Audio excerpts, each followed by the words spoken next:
Story 1, The Mirror Convoy.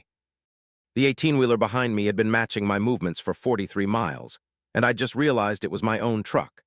Same Peterbilt 579, same faded red paint, same dent on the driver's side door from that Nashville loading dock incident. Same license plate. Robert Hayes, that's me, and I was being followed by myself on Interstate 80 through Nebraska at 2:17 in the morning on March 9th, 2023. I tapped my brakes. The truck behind me tapped its brakes, the exact same rhythm, the exact same timing, not following my brake lights, moving simultaneously like a reflection. But reflections don't exist half a mile back on a dark highway. I grabbed my CB radio, hands slick with sweat that had nothing to do with the cab's temperature.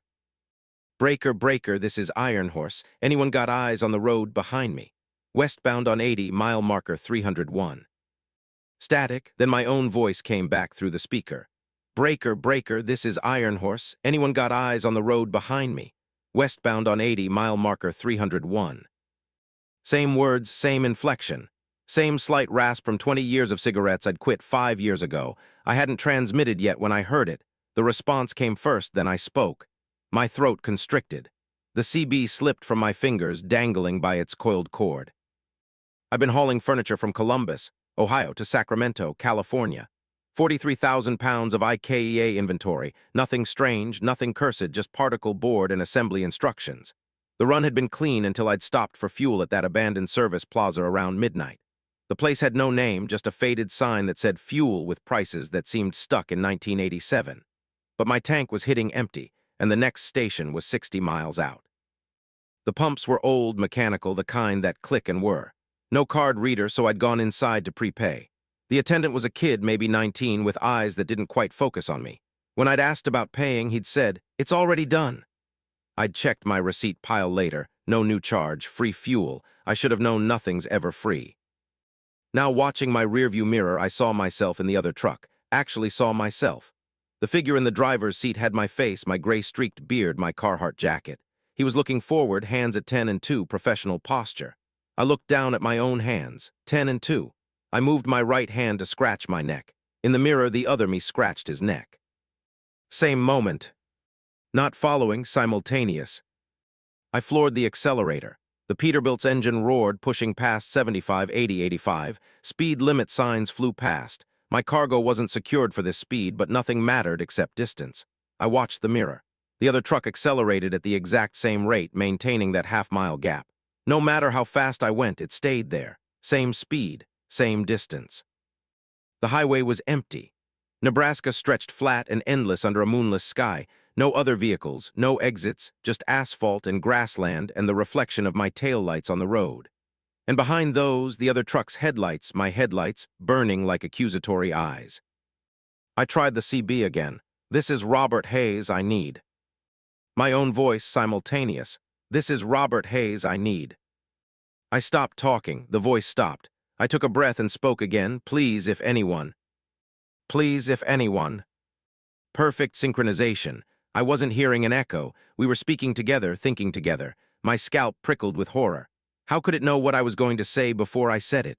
Unless it wasn't following my thoughts. Unless we were both following something else's script. Mile marker 315 passed. Then 320. The road stretched on. I'd been on I-80 dozens of times. I knew every exit, every town, but nothing looked familiar anymore. The mile markers kept counting up, but the landscape never changed. Same flat darkness, same empty fields, same absence of civilization.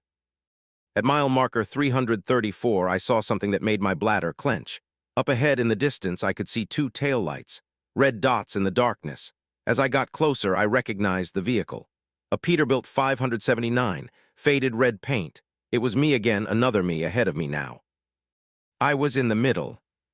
3 trucks, 3 Robert Hayes, past, present, and future, or 3 presents all existing simultaneously. I watched the truck ahead. It was maintaining the exact same speed as me, which meant the truck behind was too. A convoy of myself stretching through the night. My CB crackled without me touching it. My voice came through, but I wasn't speaking. You stopped at the wrong station, Robert. That place isn't for people who plan to leave. I grabbed the radio. Who is this? What do you want? You stopped at the wrong station, Robert. That place isn't for people who plan to leave. Same words, same tone, not answering me, just repair. Aiding. Then the truck ahead spoke through my CB. You stopped at the wrong station, Robert. That place isn't for people who plan to leave. Then the truck behind. You stopped at the wrong station, Robert. That place isn't for people who plan to leave. All my voice, all the same cadence, overlapping, creating a horrible chorus of my own words. I yanked the CB from its mount and threw it against the passenger window. The plastic cracked, but the voices continued, emanating from the broken speaker. You stopped at the wrong station, Robert. You stopped at the wrong station, Robert. You stopped. 1,000 iterations, 1,000 versions of me all saying the same thing. The sound filled the cab, filled my head. I screamed to drown it out, but I could hear my scream coming from ahead and behind too, all of us screaming together. Mile marker 401. Impossible. I'd been driving for less than 2 hours since the fuel station. Even at these speeds, the numbers were wrong, or maybe they were right and everything else was wrong. Time, distance, reality, all negotiable on this highway. I had to get off, I had to stop. But every exit I passed was just a white sign with a number, no ramp, no off-road, just signs indicating exits that didn't exist. Exit 312, exit 319, exit 327, all missing, all promised but not delivered. The convoy was growing. I could see more headlights ahead now, 4 sets, 5. I checked my mirrors, more behind me too, a dozen trucks, all me, all matching movements, all breathing together. I could feel them in my chest, their heartbeats syncing with mine. When I blinked with 20 pairs of eyes. When I swallowed, 20 throats contracted. We were merging. Not the trucks, us. The drivers. Robert Hayes was becoming a collective, a hive mind spread across identical vehicles. I could feel their thoughts pressing against mine, their memories bleeding through, but they were my memories, experienced from slightly different angles. I remembered fueling at that station 20 times, each memory slightly different. In one, the attendant had blonde hair. In another, brown. In another, there was no attendant, just a note that said, "Take what you need." Different realities, collapsing into one highway. My hands were shaking. I tried to slow down, to fall back, to break the pattern, but my foot wouldn't lift from the accelerator. It wasn't that I couldn't. It was that all of me had to agree, and the other Roberts wanted to keep going. Democracy of selves, and I was being outvoted. "Let me go," I whispered. 20 voices whispered back, "Let me go." We all wanted freedom, we all wanted escape, but we were all trapped together, and our wanting was another thread tying us closer. Mile marker 500. The sun should have been rising, should have been 4 hours since the fuel station. But the sky remained black, starless, a void pressing down. My headlights illuminated the truck ahead, and I could see myself in perfect detail. Same age, same expression of trapped terror. He was me and I was him, and we were becoming something that had never been singular. The CB voices had merged into a constant drone, a single sustained note of my voice saying nothing and everything. White noise made of my vocal cords. Then ahead I saw lights, not headlights building lights, the fuel station, the same one. Fuel in faded letters, prices from 1987, empty parking lot under flickering fluorescence. We were coming back to it. The loop was closing. All the trucks slowed in perfect unison. All of us knew what was about to happen. We'd all been here before in memories that were simultaneous with now. This was how it worked. This was the mechanism. You stop for fuel, you get fuel, you drive away, you loop back, you stop again, you add another version of yourself to the convoy forever. The truck in front pulled into the station. Then the next. Then the next. A line of identical Peterbilts queuing for the same pump which somehow served all of us at once. Quantum fuel existing in multiple states, filling multiple tanks that were all the same tank. My turn came, I pulled in.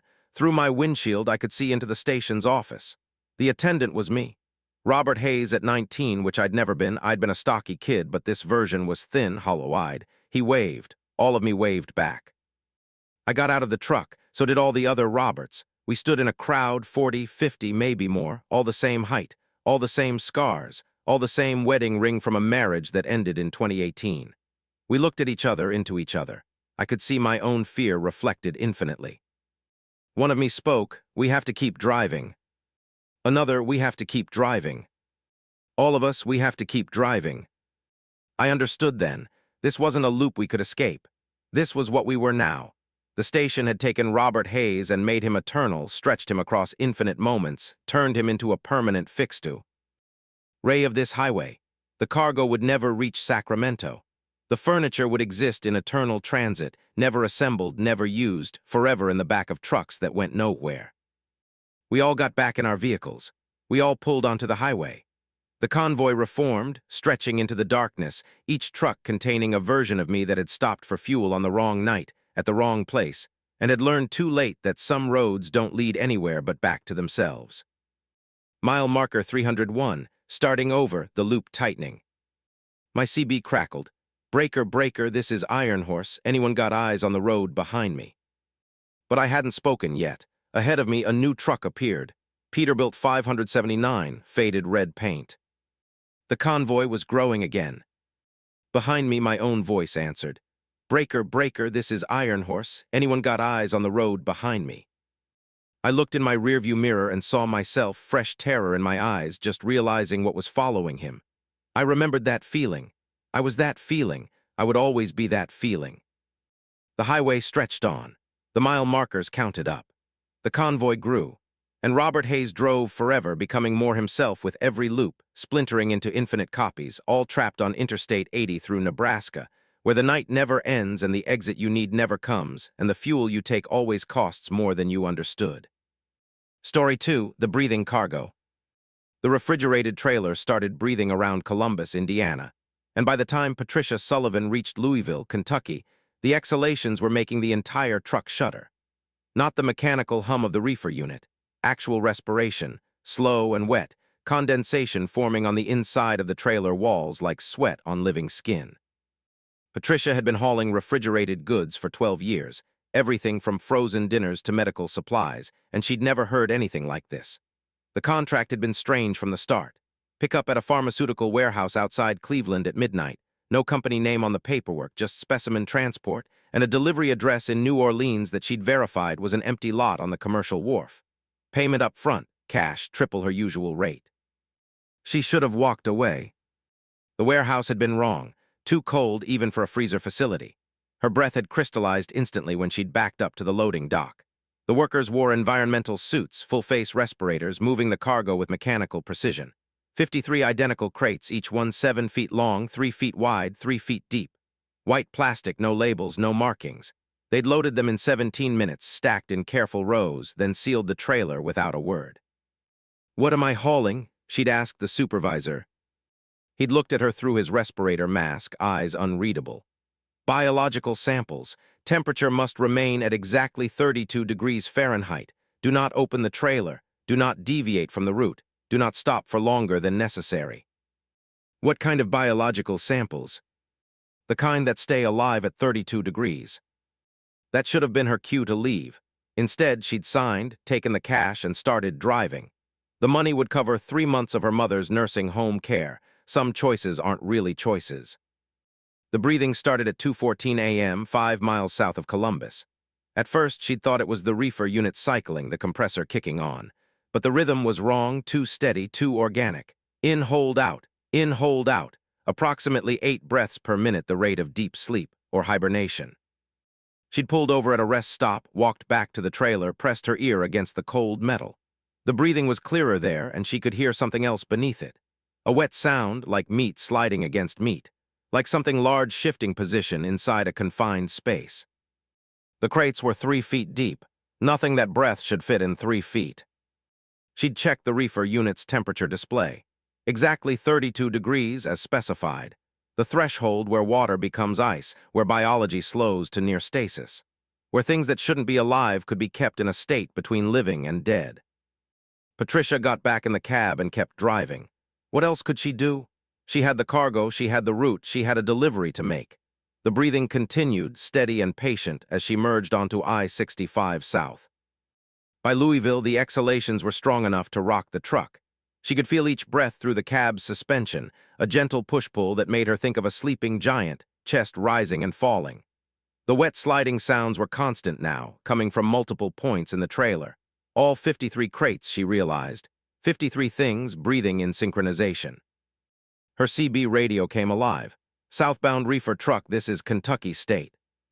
Police were getting reports of a suspicious vehicle matching your description. Pull over for inspection. Patricia's hands tightened on the wheel. She'd broken no traffic laws. How could they have reports? She grabbed the CB. This is southbound reefer. What's the nature of the complaint? Multiple motorists report your trailer is moving. Internal movement, concerned about cargo security. Other drivers had noticed. Of course they had. How could they not? The trailer was undulating now, subtle but visible, like watching someone breathe under a sheet. She could see it in her mirrors, the white container expanding and contracting. My cargo is secure, she transmitted, voice tight. Just temperature fluctuations affecting the unit. Pull over for inspection, ma'am. That's not a request. She saw the patrol car ahead, lights off, waiting on the shoulder. If they inspected the trailer, if they opened those crates, what would they find? What would come out? The warehouse supervisor's warning echoed. Do not open the trailer. Patricia pressed the accelerator and blew past the police car at 78 miles per hour. In her mirror, she saw the cruiser's lights explode into action, heard the sirens wail. But she kept going, because something in her hindbrain was screaming that those crates could not be opened, that whatever was breathing in her trailer needed to stay sealed until New Orleans. That breaking containment would be catastrophic. The chase lasted 43 miles. 3 police cars joined, boxing her in, trying to force her to the shoulder. She'd never run from police before, never broken serious laws, but the breathing was getting faster now, excited like whatever was in those crates knew something was happening. The wet sliding sounds turned frantic. She swore she could hear something scraping against plastic, testing the interior of the crates. At the Tennessee border, the police broke off, just stopped pursuing. All 3 cars simultaneously hit their brakes and fell back, letting her go. She watched them recede in her mirrors, feeling no relief, only deeper dread. They'd received new orders. Someone had told them to let her through. Someone wanted this cargo delivered.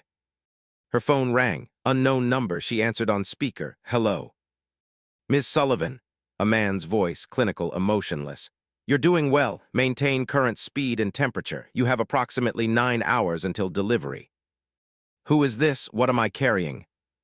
A gift, a very old gift, being returned to its origin point. New Orleans was where they were found back in 1963 during the construction of the Rivergate Convention Center. 53 of them, buried 30 feet down, in crates that predated Louisiana's statehood. Preserved in that perfect temperature where life pauses but doesn't cease. Patricia's throat had gone dry. What are they? We don't know what they are, we know what they were. Human once. Colonists, we think French or Spanish, impossible to determine. They'd been modified, surgically altered. Something was done to them at the threshold of death, some procedure that changed their biology, made them patient, made them able to wait. Wait for what? To go home. The crates had a single marking burned into the wood, a glyph that matched nothing in historical records until 2019 when it appeared in satellite imaging of the bayou outside New Orleans. A structure, visible only from above, too large to be natural. The same glyph. Whatever buried them left them a marker. It's time to return them. The phone went dead. Patricia was shaking. She wanted to pull over, open the trailer, see what she was carrying. She wanted to call the police, the FBI, someone, but she kept driving because the breathing had changed again. It was slower now, anticipatory, like the things in the crates knew they were getting close. Rain started falling around Jackson, Tennessee. Heavy, unseasonable rain that turned the highway into a river. Patricia's wipers could barely keep up. The trailer was sliding on the wet pavement, and every breath from the cargo made the truck harder to control. She was fighting 43,000 pounds of modified humans, frozen colonists, things that had been waiting for centuries to return to something in the Louisiana bayou. She passed through Mississippi in a blur of exhaustion and terror. The breathing was all she could hear, even over the rain, even over the engine. It filled her skull, synchronizing with her heartbeat, making her feel like she was breathing with them, becoming part of their collective respiration. At the Louisiana border, the rain stopped instantly. She crossed from wet pavement to dry in the space of a single second, as if passing through a membrane. The sky cleared. Stars appeared, too many stars, constellations she didn't recognize. The air smelled wrong, thick with vegetation and rot, the smell of deep swamp, even though I ran far from bayou. Her GPS died. The screen went black, then rebooted, showing her position as being in the Gulf of Mexico. Impossible. She was on solid interstate, passing signs for Hammond and Ponchatoula. but the GPS insisted she was underwater, depth reading negative 43 feet. The delivery address appeared in her mind, not on any screen, just suddenly known. Bayou Sauvage, Old Spanish Trail, Gate 17. She took the exit without consciously deciding to, her hands moving on autopilot. The trailer's breathing was rapid now, excited. She could hear sounds beyond breathing, creaking as if the crates were being pushed open from inside. But they were plastic, sealed with industrial locks. Nothing should be able to open them. The streets narrowed. She was in the industrial outskirts, warehouses and refineries giving way to wetlands. The Old Spanish Trail wasn't maintained here, more pothole than pavement, but she followed it because she had no choice, because the cargo was pulling her, drawing her like iron to a magnet. Gate 17 was a chain-link fence with a rusted number plate. Beyond it, she could see the structure from the satellite images. Not a building, a formation, something vast made of earth and vegetation and what might have been bone, all grown together into a spiral pattern half a mile across. The glyph, the marker. 3 figures stood at the gate. They wore the same environmental suits as the Cleveland loading crew, but their suits were old, patched, stained with decades of bayou mud. One of them approached her cab, gestured for her to back the trailer up to the gate. Patricia complied. She was beyond resistance now, hollowed out by fear and fatigue and the constant breathing that had been reshaping her thoughts for 8 hours. She aligned the trailer, set the brake, killed the engine.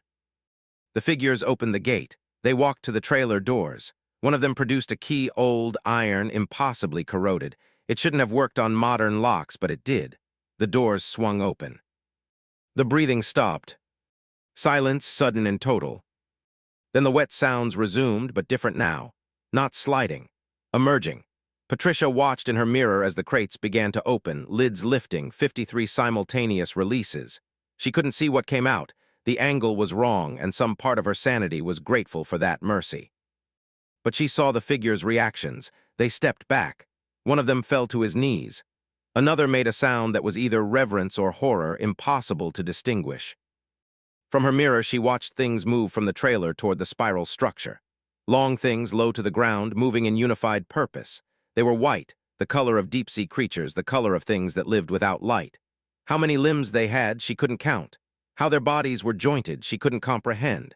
But she saw faces, briefly, as they passed through her headlights' reflection.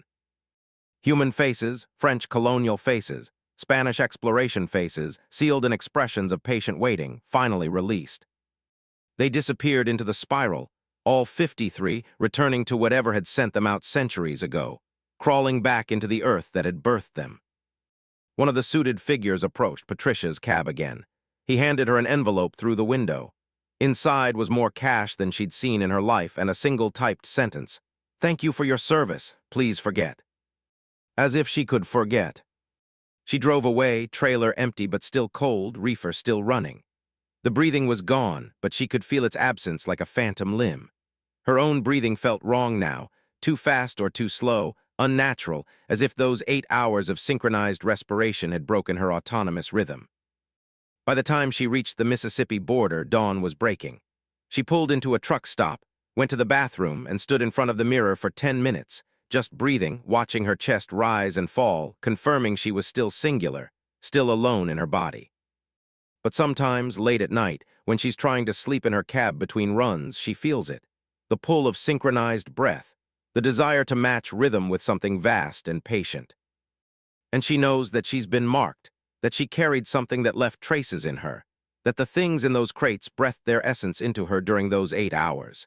And now she's part of something that waits in the Louisiana bayou, something that occasionally calls to her in the rhythm of respiration, inviting her to come back, to open another gate, to help more of them return home. Patricia Sullivan still drives. She takes any route except south. She avoids refrigerated cargo. She keeps her radio loud to drown out the phantom breathing. But every night she counts her breaths, and sometimes the count matches a rhythm she didn't choose, and she knows that eventually she'll drive south again because some invitations aren't really optional, and some cargo never really gets delivered. It just finds new carriers. Story 3, The Wrong Reflection. Marcus Chen saw his twin brother in the driver's seat of the oncoming semi at 3:47 a.m. on Route 50 through Nevada, which was impossible because his twin brother David had died in a rollover accident on this exact stretch of Highway 9 years ago. The truck passed in a blur of chrome and exhaust, but Marcus had seen clearly. David's face, David's hands on the wheel, David's old Kenworth that had been crushed beyond recognition in 2014. Marcus's hands went numb on the steering wheel. He craned his neck checking mirrors, but the other truck was already gone, swallowed by the desert darkness. Hallucination. Exhaustion. He'd been driving for 16 hours straight, pushing legal limits, running on coffee and adrenaline. The mind plays tricks. Except David had waved. A casual lift of the hand, the exact gesture they'd used to signal each other when they'd run team routes before the accident, before Marcus had been driving alone for 9 years. That wave was specific, familial. Nobody else would wave exactly like that. Marcus pulled over at the next wide shoulder, hands shaking so badly he nearly steered into the gravel. The desert stretched infinite and empty around him, nothing but sage and salt flats under a sky choked with stars. No other vehicles, no lights except his own. He grabbed his phone, no service, of course, not out here in the dead heart of Nevada where Route 50 earned its nickname, the loneliest road in America. He'd been hauling electronics from Reno to Colorado Springs, standard run, nothing unusual. The cargo was fine, the truck was running smooth, and he'd been making good time until he'd seen his dead brother driving toward him. Marcus got out of the cab. The night air was cold, April in Nevada dropping to near freezing after sunset. His breath formed clouds that dissipated instantly in the dry air. He walked to the side of the road and looked east, the direction the other truck had gone. Tail lights in the distance. Red dots miles away but visible in the flat emptiness. The truck had stopped, or it was waiting. Every rational instinct told Marcus to get back in his cab and drive west, away from whatever he'd seen. But David had been his twin, his other half, and if there was even a microscopic chance that what he'd seen was real, he had to know. He climbed back in and started driving east toward the taillights. The distance didn't close. He drove for 20 minutes, speedometer at 70, but the taillights remained exactly the same distance away. Physics didn't work like that. If both trucks were stationary, he should have reached it in minutes. If the other truck was moving, he should have been gaining. Instead, the red dots hung in the darkness like markers on a map, close enough to see, impossible to reach. Mile marker 221 passed, then 225, then 228. The road was straight here, had been straight for 100 miles, would be straight for 100 more. No curves, no hills, nothing to break the monotony, just asphalt and desert and those taunting taillights. His CB crackled. "Marcus, you're going the wrong way." David's voice, deeper than Marcus's by half a tone, with that slight rasp from a childhood bout of bronchitis. Marcus grabbed the radio so hard his knuckles cracked. David, is that you?" "You're going the wrong way, brother. You need to turn around." "You're dead. You've been dead for 9 years. I went to your funeral." "Did you? Are you sure about that?" Marcus's mind reeled. Of course he'd gone to the funeral, closed casket because the accident had been catastrophic. He remembered the service, the cemetery, the weight of the folded flag they'd given him because David was a veteran. He remembered crying in his truck afterward, unable to drive for 3 days. But the memory felt thin, worn, like a photograph that had been handled too much. Details blurred. He couldn't remember who else had been there, couldn't remember the name of the cemetery, couldn't remember the date except that it was August and it was hot. "Where are you?" Marcus transmitted, voice cracking. "Right where I've always been, right where you left me." The tail lights blinked out. Marcus's heart lurched. He stared at the empty darkness where they'd been, and then light flooded his mirrors. Headlights behind him, high and bright, the distinctive pattern of a Kenworth's grill. David's truck, it was behind him now. Marcus accelerated, 75-80, pushing his Freightliner past safe speeds for this cargo. The headlights stayed locked on his position, maintaining distance matching velocity. His CB hissed with static, and underneath the static he could hear breathing. Not David's breathing. Mechanical breathing, the sound of a respirator or a ventilator or something that kept lungs pumping when lungs couldn't pump themselves. He'd been told David died instantly. The truck had rolled 4 times, crushing the cab. Instant death, the police said. No suffering. But what if that was a lie? What if David had survived the crash, trapped and broken, and Marcus hadn't known, hadn't gone to the hospital, hadn't been there? "What do you want?" Marcus screamed at the CB. The breathing stopped. David's voice came back, but different now, wet, labored. I want you to remember what actually happened. The accident, you lost control, you rolled, you died. No, Marcus, we lost control, we rolled, I died. The word hit like a physical blow. But Marcus hadn't been there. He'd been in California, 3 states away, on a different run. He'd gotten the call from the police, driven straight to Nevada, identified the body. Had he identified the body? The memory shifted, uncertain. There'd been a hospital, he thought, or maybe a morgue, or maybe just an office where someone official had asked questions. The details refused to solidify. When he tried to focus on that day, his thoughts slid away like oil on water. The highway ahead started to curve. Impossible, Route 50 was straight through here. But curves appeared anyway, tight switchbacks cutting through landscape that had been flat moments ago. Marcus took them at speed, tires screaming, cargo shifting. The headlights behind him navigated the curves identically, perfect mirror movements. Then he saw it, the crash site. He recognized it instantly, though he'd never seen it before. The specific curve, the steep shoulder, the twisted guardrail that had failed to stop the truck. Fresh scorch marks on the asphalt, recent impact craters in the dirt. But the accident was 9 years ago. Nothing should look fresh. A truck lay on its side in the gully. Kenworth old model, cab crushed, David's truck. Steam rose from the wreckage, engine still running, wheels still spinning, like it had just happened, like it was happening now. Marcus stopped his truck in the middle of the road. The headlights behind him stopped too. He got out, legs barely supporting his weight, and stumbled toward the guardrail. He could see the cab now, see the driver's seat, see 2 people inside. 2 drivers, both trapped, both bleeding, both crushed by the same steering column. Twins, identical, impossible to distinguish. One was clearly dead, neck bent at an angle incompatible with life.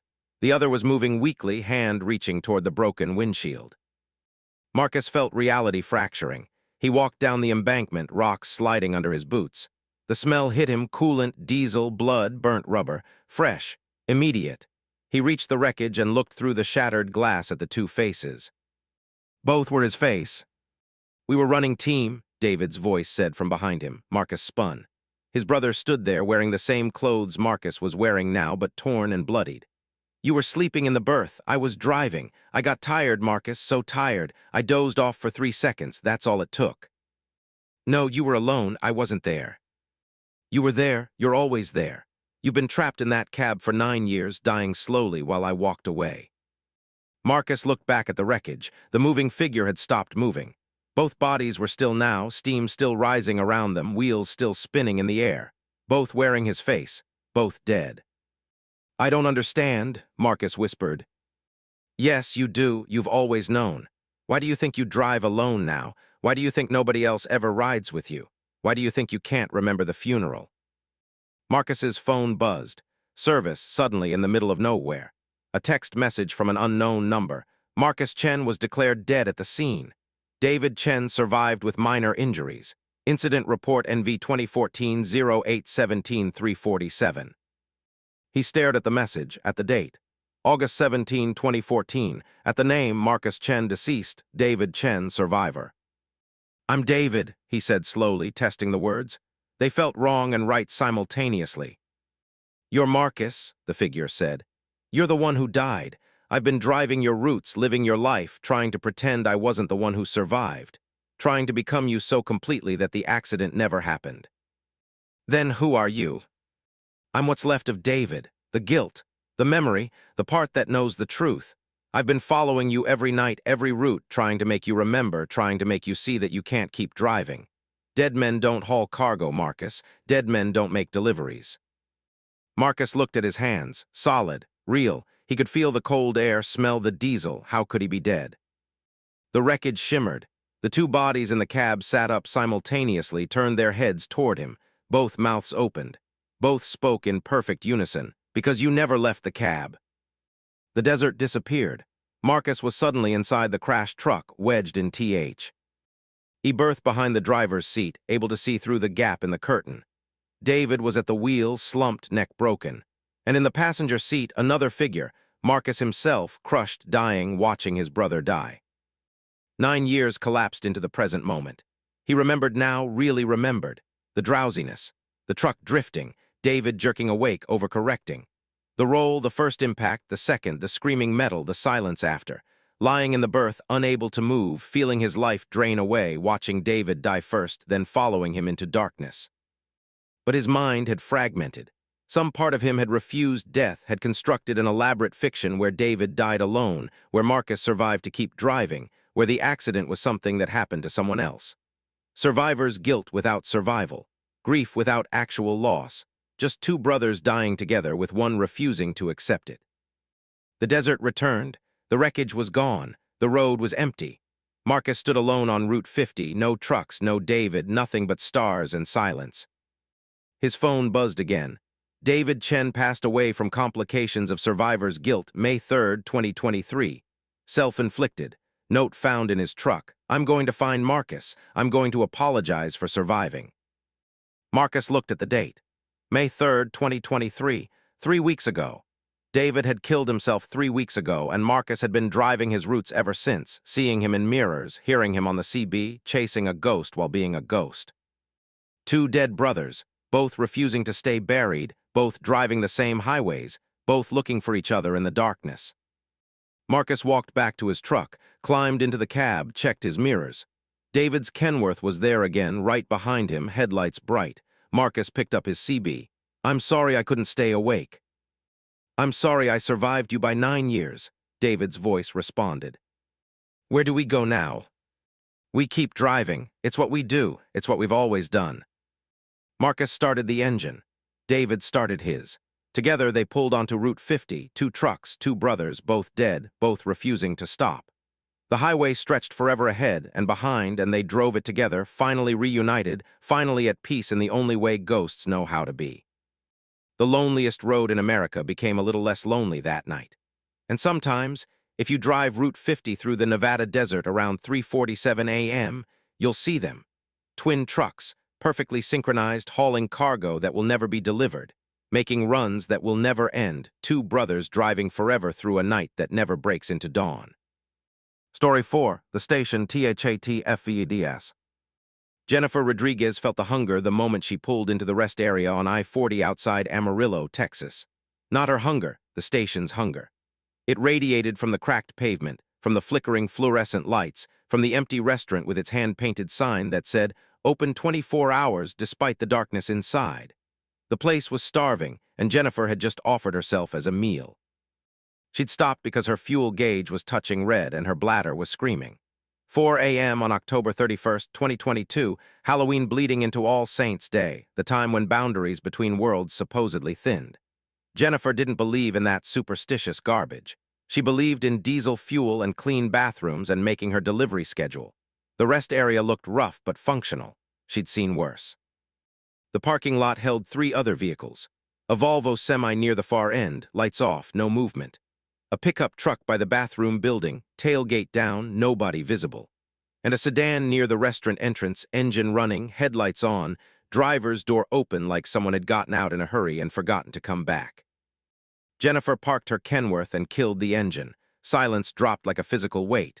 No highway noise, which was wrong. I-40 was a major artery, always busy. She should have been able to hear traffic. Instead, nothing. The wind didn't blow. The lights didn't hum. Even the usual tick of her engine cooling was absent. The hunger intensified. It wasn't a metaphor. Jennifer could feel it in her teeth, in her stomach, in her bones. The rest area wanted to be filled. It wanted consumption. It wanted her to feed it. She grabbed her phone, no service. Of course. She checked her fuel gauge again, still red. She had maybe 20 miles of range, and the next station was 40 miles east. She needed to refuel here from the single ancient pump visible near the boarded-up service building. No card reader, no price display, just a mechanical pump that looked like it belonged in a museum. The bathroom building squatted in the center of the complex, cinderblock and shadows. Jennifer walked toward it, boots loud on pavement that felt spongy, organic, like walking on scar tissue. The building's door was propped. Open with a brick. Inside, a fluorescent tube flickered erratically, illuminating graffiti-covered walls and 3 stall doors. She chose the middle stall. The toilet was clean, impossibly clean for a rest area at 4 a.m., white porcelain gleaming. She did her business quickly, every instinct screaming to get back to her truck. But when she tried to open the stall door, it wouldn't move. Not locked, stuck, like the door and frame had swollen, wood expanding to seal her inside. Jennifer pushed harder. The door groaned but held. She put her shoulder into it. Nothing. Hello, her voice echoed strangely, muffled and amplified simultaneously. Is anyone out there? Footsteps, someone walking across the bathroom's tile floor. Slow, measured steps that clicked like hard shoes or maybe hooves or maybe something that wasn't feet at all. The steps stopped outside her stall. Excuse me, Jennifer called, fighting to keep her voice steady. I'm stuck, can you help? Are you hungry? A woman's voice, pleasant, conversational. We have food, fresh food, still warm. I'm not, I just need help with this door. Everyone who stops here is hungry. That's why they stop. That's why we're here to feed them. The footsteps resumed, clicking away. Jennifer heard the bathroom door open and close. Then silence. She waited 30 seconds and tried the stall door again. This time it opened smoothly like it had never been stuck. The bathroom was empty, no sign of the woman, but on the mirror above the sink, written in what looked like condensation, were the words, "The restaurant is open." Jennifer ran. She burst out of the bathroom and stopped dead. The restaurant, which had been dark and abandoned, was now brilliantly lit. Through the windows, she could see customers inside, at least a dozen people sitting in booths eating from heaping plates. Steam rose from their food. They looked normal, happy, engaged in conversation. Her stomach growled. She hadn't eaten in 8 hours. The smell hit her: bacon, eggs, coffee, pancakes, all the truck stop staples. Her mouth watered involuntarily. The restaurant door opened. A waitress stood there, middle-aged, wearing a pink uniform straight out of the 1950s. Her smile was wide and genuine. "Come in, honey, we've been expecting you." "I need to fuel up and go." "Eat first, you can't drive on empty. Stomach or tank doesn't matter, running on empty is how accidents happen." Jennifer found herself walking toward the restaurant. She didn't decide to walk. Her legs moved independently, drawn by hunger that was both hers and something else's, something vast that used her appetite as a hook. She tried to resist. Her boots scraped against pavement as her body betrayed her will. Inside, the restaurant was wrong. The dimensions didn't match the exterior. It stretched back impossibly far, booth after booth disappearing into shadow. The customers looked normal from outside, but up close their eyes were vacant, glassy. They chewed mechanically, forks rising and falling in identical rhythms. Their plates never emptied. They cut, stabbed, lifted, chewed, swallowed, and their food remained unchanged. Eternal consumption, Sisyphean eating. "Booth 7, the waitress said, guiding Jennifer with a hand on her elbow. Her fingers were cold, corpse gold. "That's your spot." Jennifer sat. The vinyl squeaked under her. The table was formica, mint green, spotless. A menu appeared, though she hadn't seen the waitress place it. The options were written in a language she didn't recognize, symbols that hurt to look at directly. "I'll have coffee," Jennifer managed. "Just coffee." "Oh, honey, everyone says that at first, but you'll eat. They always eat." A plate appeared, scrambled eggs, bacon, hash browns, toast. It looked perfect. It smelled divine. Jennifer's hands moved toward the fork. She watched them, horrified, unable to stop them. Her fingers wrapped around the handle. The fork moved toward the eggs. "Don't," a voice from the next booth. Jennifer turned her head, the only part of herself she could still control. A man sat there, 50s, gaunt, trucker's tan. His plate was piled high, untouched. "If you eat, you can't leave. I've been trying to leave for 6 years." 6 years? Jennifer's fork stopped an inch from her mouth. Her hand shook with the effort of resisting. "Time's different here. Outside it's been 6 years. In here it's been one meal, one eternal breakfast. I'm not hungry anymore. Haven't been hungry for so long I've forgotten what hunger feels like. But I can't stop eating because if I stop, the restaurant gets hungry instead. And when the restaurant gets hungry, it eats us."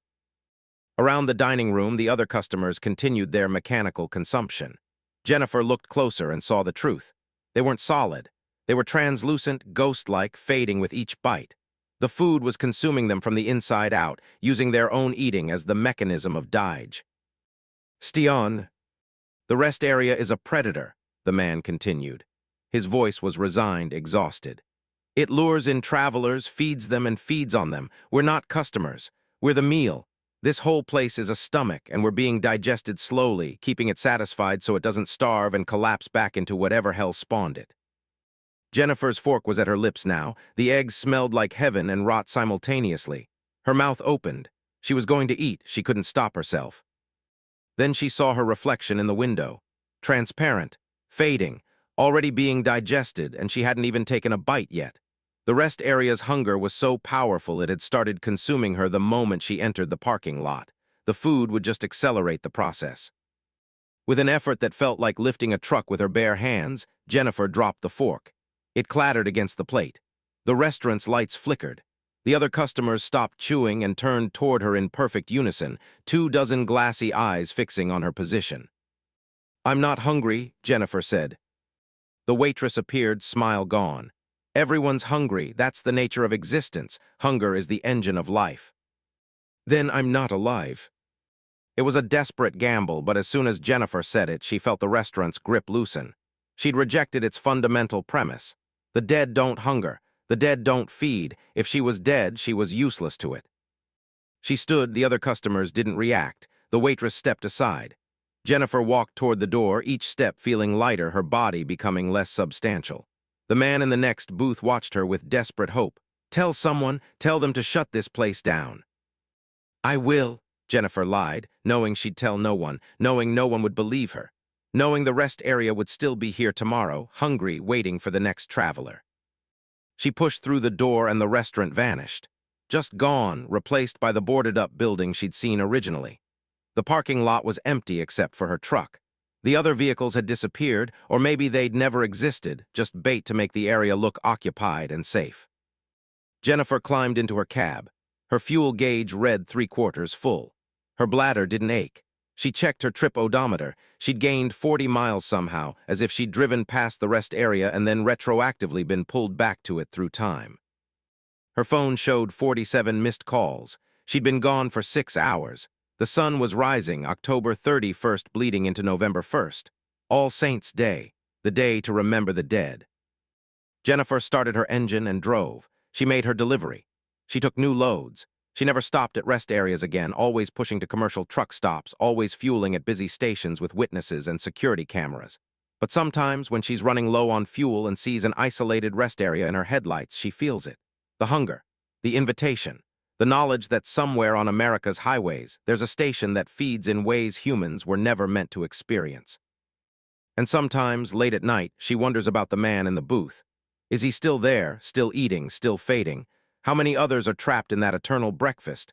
How long can a place feed on travelers before it's satiated? Jennifer doesn't know, she'll never know, because she's never going back, never stopping.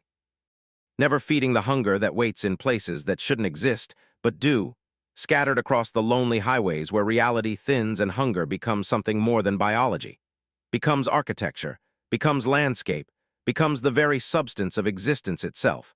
Waiting patiently for the next truck to pull off the interstate, for the next driver to ignore their instincts, for the next meal to walk willingly into its mouth.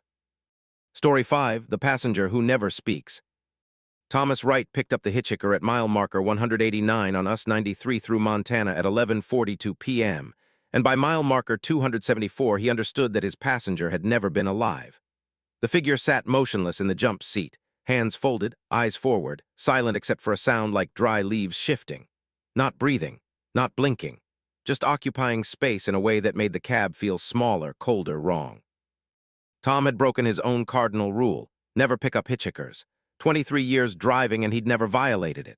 But the figure had been standing in the road, not on the shoulder, directly in his lane, forcing him to brake hard enough to activate his ABS.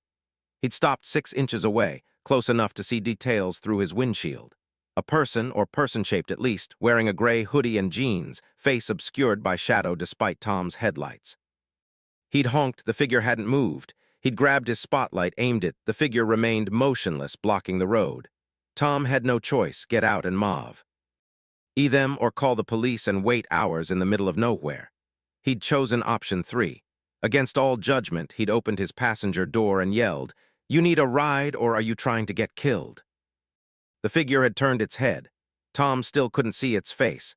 The shadows didn't respond to light the way shadows should. It had nodded once, then climbed into his cab with movements that were smooth and continuous, no individual joint articulation, like watching a mannequin glide on hidden wheels. "Where you headed?" Tom had asked, pulling back onto the highway. No response. The figure settled into the jump seat behind the passenger seat, positioning itself so Tom could see it in his peripheral vision, but not directly without turning around. That had been 85 miles ago. The figure hadn't moved, hadn't spoken, hadn't done anything except sit there emanating cold and wrongness. Tom's heater was maxed out, but the cab temperature kept dropping. His breath formed clouds now. Ice crystals formed on the inside of his windows. "Okay, look," Tom said, voice loud in the silence. "I get that some folks are quiet, but you gotta give me something. You getting off at Missoula, Kalispell? I need to know where I'm dropping you." The dry leaf sound intensified. Tom realized it was coming from the figure itself, from inside it, like its body was full of autumn debris instead of organs. He glanced in his mirror. The figure's hood had fallen back slightly. Tom caught a glimpse of its face, or what should have been its face. Gray, textured like tree bark. No distinct features, just suggestion of eyes, nose, mouth, like an artist's rough sketch of humanity never refined into actual detail. Tom's hands tightened on the wheel. Every instinct screamed to pull over, throw this thing out. But US 93 through Montana was empty tonight. Not a single other vehicle, just dark forest pressing close on both sides. If he stopped, if he confronted this thing, he'd be alone with it in the darkness with nowhere to run. So he kept driving, 70 miles per hour, staying calm, watching the mile markers count up. His CB radio crackled. A voice, distant and distorted. "Northbound Freightliner, you've got a passenger you shouldn't have." Tom grabbed the radio. "Who is this? Can you see my truck?" "Everyone can see your truck. You're lit up like a beacon. That thing you picked up, it makes you visible, makes you a target." "Target for what?" "For the others, they know you broke the seal. They know you let something across." The radio went dead. Tom checked his mirrors, still no other vehicles. How could someone have seen him? Unless they were watching from the woods, unless there were eyes in the darkness tracking his movement. The figure shifted. Not much, just a slight lean forward, bringing its suggestion of a face closer to Tom's shoulder. The rustling intensified. Tom swore he could hear words in it now, syllables formed by leaves scraping against each other. "Thank you." "For what?" Tom whispered. "Carrying me across." "Across what?" "The boundary." Tom's mind raced. He'd picked the figure up at mile marker 189. He tried to remember what was significant about that location. Nothing came to mind, just highway, forest, darkness. But the CB voice had said seal and across. Like Tom had transported something over a barrier it couldn't cross alone. His GPS flickered. The screen showed his truck's icon, then showed a second icon overlapping it. The second icon was labeled passenger count, 7. 7 passengers. Tom looked at the jump seat, just the one figure. He looked at the passenger seat, empty. He glanced at the sleeper berth behind him, curtain closed, but he'd left it open. Something had closed it while he wasn't looking. "How many of you are in my truck?" Tom asked. The rustling became cacophonous, like wind through an entire forest. Multiple voices overlapping. "We are grateful." Tom slammed the brakes. The truck shuddered to a stop in the middle of US 93.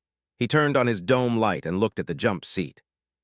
5 figures now, all in gray hoodies, all with bark-textured faces, all identical. They'd multiplied, or they'd been hiding, or his perception of them had been limited until this moment. "Get out," Tom said, trying to keep his voice steady. "All of you, get out of my truck." The passenger seat showed 2 more, 7 total, matching his GPS. They sat perfectly still, heads slightly tilted, all facing him. "We cannot return," the rustling voices said. "The boundary is behind." Tom threw the truck in park and lunged for his door. He got it open and jumped down to the pavement. Cold air hit him like a fist, 30 degrees colder than it should have been. His breath came in clouds so thick he could barely see through them. The figures didn't follow. They remained in the cab, visible through the windows, motionless. Tom backed away, putting distance. Between himself and his truck, he'd call for help, leave the truck, walk to the nearest town. This cargo, electronics, nothing special, wasn't worth his life. But US 93 was gone.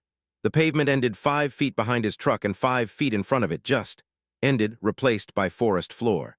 Trees surrounded him on all sides, tight-packed, old-growth pines that hadn't been there seconds ago.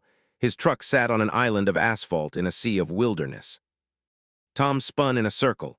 No road, no highway, no civilization. Just forest extending forever and his truck containing 7 impossible passengers that had somehow transported him off the highway entirely, into some pocket dimension or parallel Montana or place that looked like Montana but wasn't. "Where are we?" Tom shouted. "Home," the rustling voices answered, emanating from the woods now, not just the truck. The trees themselves were speaking. "You brought us home." Tom understood. The hitchhiker, the original one, had been some kind of anchor, some way for these things to mark a traveler. Once he'd picked it up, he'd been claimed. His truck became their vehicle, literally, transporting them from wherever they'd been trapped back to this place. "I want to go back," Tom said. "I want back on the highway." "You are payment." The trees moved, not swaying, moving, walking, roots pulling from soil, branches becoming arms, bark faces forming on trunks. Dozens of them, hundreds, converging on the asphalt island. The 7 figures in Tom's truck climbed out, joining the advancing forest. Tom ran, not toward the trees. There was nowhere to run except into them. He ran to his truck, climbed in, slammed the door, started the engine, threw it in drive. The truck lurched forward onto pavement that shouldn't exist, heading in a direction that had no meaning. The trees pursued. He could see them in his mirrors, running with smooth, gliding movements, gray-hooded figures merging with walking trees, all rushing after him. His speedometer climbed 60, 70, 80. The pavement stretched ahead, impossibly, generating beneath his wheels. His GPS showed his position as location unknown. His odometer spun forward, racking up miles too quickly, hundreds of miles per minute. Time and distance were broken here, elastic, negotiable. Tom drove for what felt like hours, but his clock showed only minutes passing. The forest gradually thinned. The pavement began to look more real, less provisional. Highway markers appeared, mile marker 312, 313, 314. Different numbers than before. He jumped forward on US 93, skipped over 130 miles of road. The forest disappeared completely. Normal Montana night returned, dark but comprehensible, real stars overhead, real cold that felt natural instead of supernatural. Tom checked his mirrors, nothing following. He checked his cab, empty except for him. His passenger seat held 7 small objects. Acorns, perfectly arranged in a row. Each one carved with a face, his face, screaming, captured in wood. Tom picked one up. It was warm, pulsing slightly like it contained a heartbeat. His heartbeat, he understood. The payment wasn't his death, it was worse. The figures had taken fragments of him, carved pieces of his life into seeds, and would plant them in their forest. 7 versions of Thomas Wright would grow in that place between places, rooted and immobile, trapped in wood, conscious but unable to move, existing as trees that used to be human. He threw the acorns out his window, all 7, scattering them on the highway. Maybe that would break the spell. Maybe they needed the seeds to complete the transformation. But when he checked his passenger seat again, there were 7 more. And 7 more after he threw those away. Infinite acorns, infinite seeds, infinite copies of himself being prepared for planting. The figures had marked him, had claimed fragments. And somewhere in that forest, Tom was already growing, would always be growing, a harvest of himself that would never end. He drove straight through to his delivery in Seattle. Didn't stop, didn't sleep, didn't eat. Just drove, trying to outrun the knowledge that part of him was rooted in alien soil, that his consciousness had been fractured across multiple bodies, that he existed simultaneously as a trucker on US 93 and as trees in a forest that shouldn't exist. The delivery went fine. He took a new load. He kept driving. He avoided US 93, avoided hitchhikers, avoided stopping in isolated areas. But the acorns kept appearing, in his cab, in his pockets, in his sleeper berth. 7 at a time, always 7, carved faces screaming in wood. Tom researched, found old legends about forest spirits that required carriers to cross running water or roads or boundaries they couldn't traverse alone. Found stories about trees that grew from planted human remains. Found references to mile marker 189 on US 93, site of multiple disappearances, unexplained accidents, abandon. Ned vehicles with no sign of drivers. He'd been marked by something ancient, had transported it across a threshold, had become partially whatever it was, his identity splitting between human and forest, mobile and rooted. And every night when he closed his eyes, he dreamed from multiple perspectives, his own in his truck, driving endlessly, and 7 others rooted in darkness, feeling sunlight on leaves, drawing nutrients through bark, unable to move, unable to die, existing as trees that remembered being human and screamed silently into soil that would never release them. Thomas Wright still drives, still hauls cargo, still makes deliveries, but part of him never left Montana, never escaped the forest, and never will.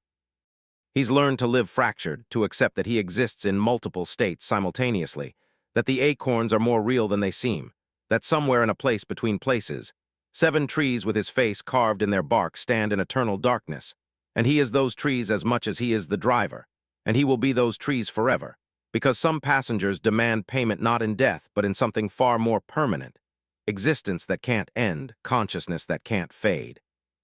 Life without the mercy of conclusion. Story 6, The Load That Gets Heavier.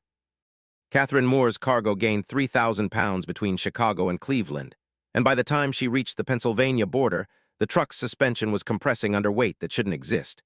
She'd loaded 42,000 pounds of commercial printing equipment at a facility in Schaumburg, weighed at the truck stop, legal and documented. Now her gauges showed 45,000, then 46, the numbers climbing while she drove, her trailer gaining mass from nothing. Catherine pulled onto the shoulder of I-80, hands shaking. December 19, 2021, 3 a.m., snow falling in thick curtains.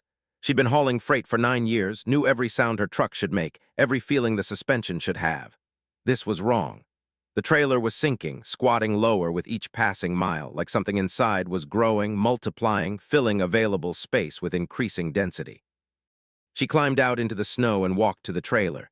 Standard dry van, nothing special, sealed with her own lock from the loading dock. The lock was intact, but the trailer's walls were bowing outward, subtle but visible, stressed by internal pressure. She put her hand on the metal and felt vibration, rhythmic, like a heartbeat, like something alive breathing in there. Her phone rang. Unknown number. She answered without thinking. Hello. Ms. Moore, a man's voice, professional, clinical. You need to continue driving. Don't stop. Don't open the trailer. Maintain speed. Who is this? How did you get this number? The company that loaded your cargo. The actual company, not the front listed on your paperwork. You're carrying something that becomes dangerous if stationary. Movement keeps it stable. If you stop for more than 5 minutes, it reaches critical mass. Critical mass of what? Matter, specifically matter that recursively generates more of itself.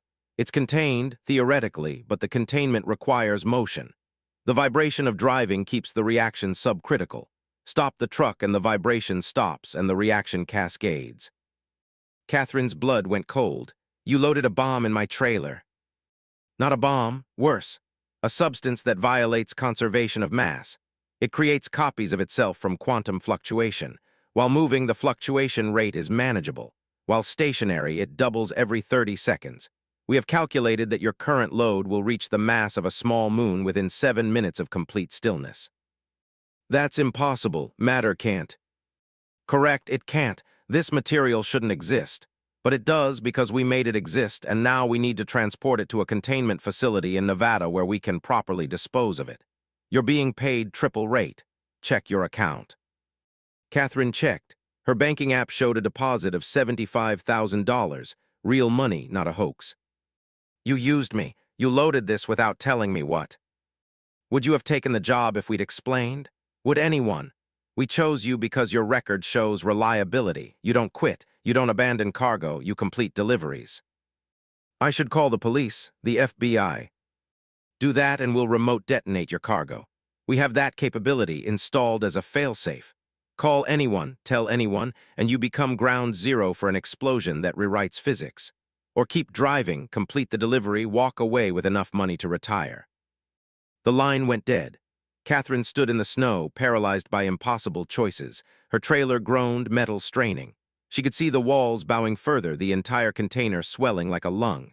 The weight indicator on her truck's dash was visible from here, 48,000 pounds, gaining 100 pounds per minute. She got back in the cab, checked her GPS.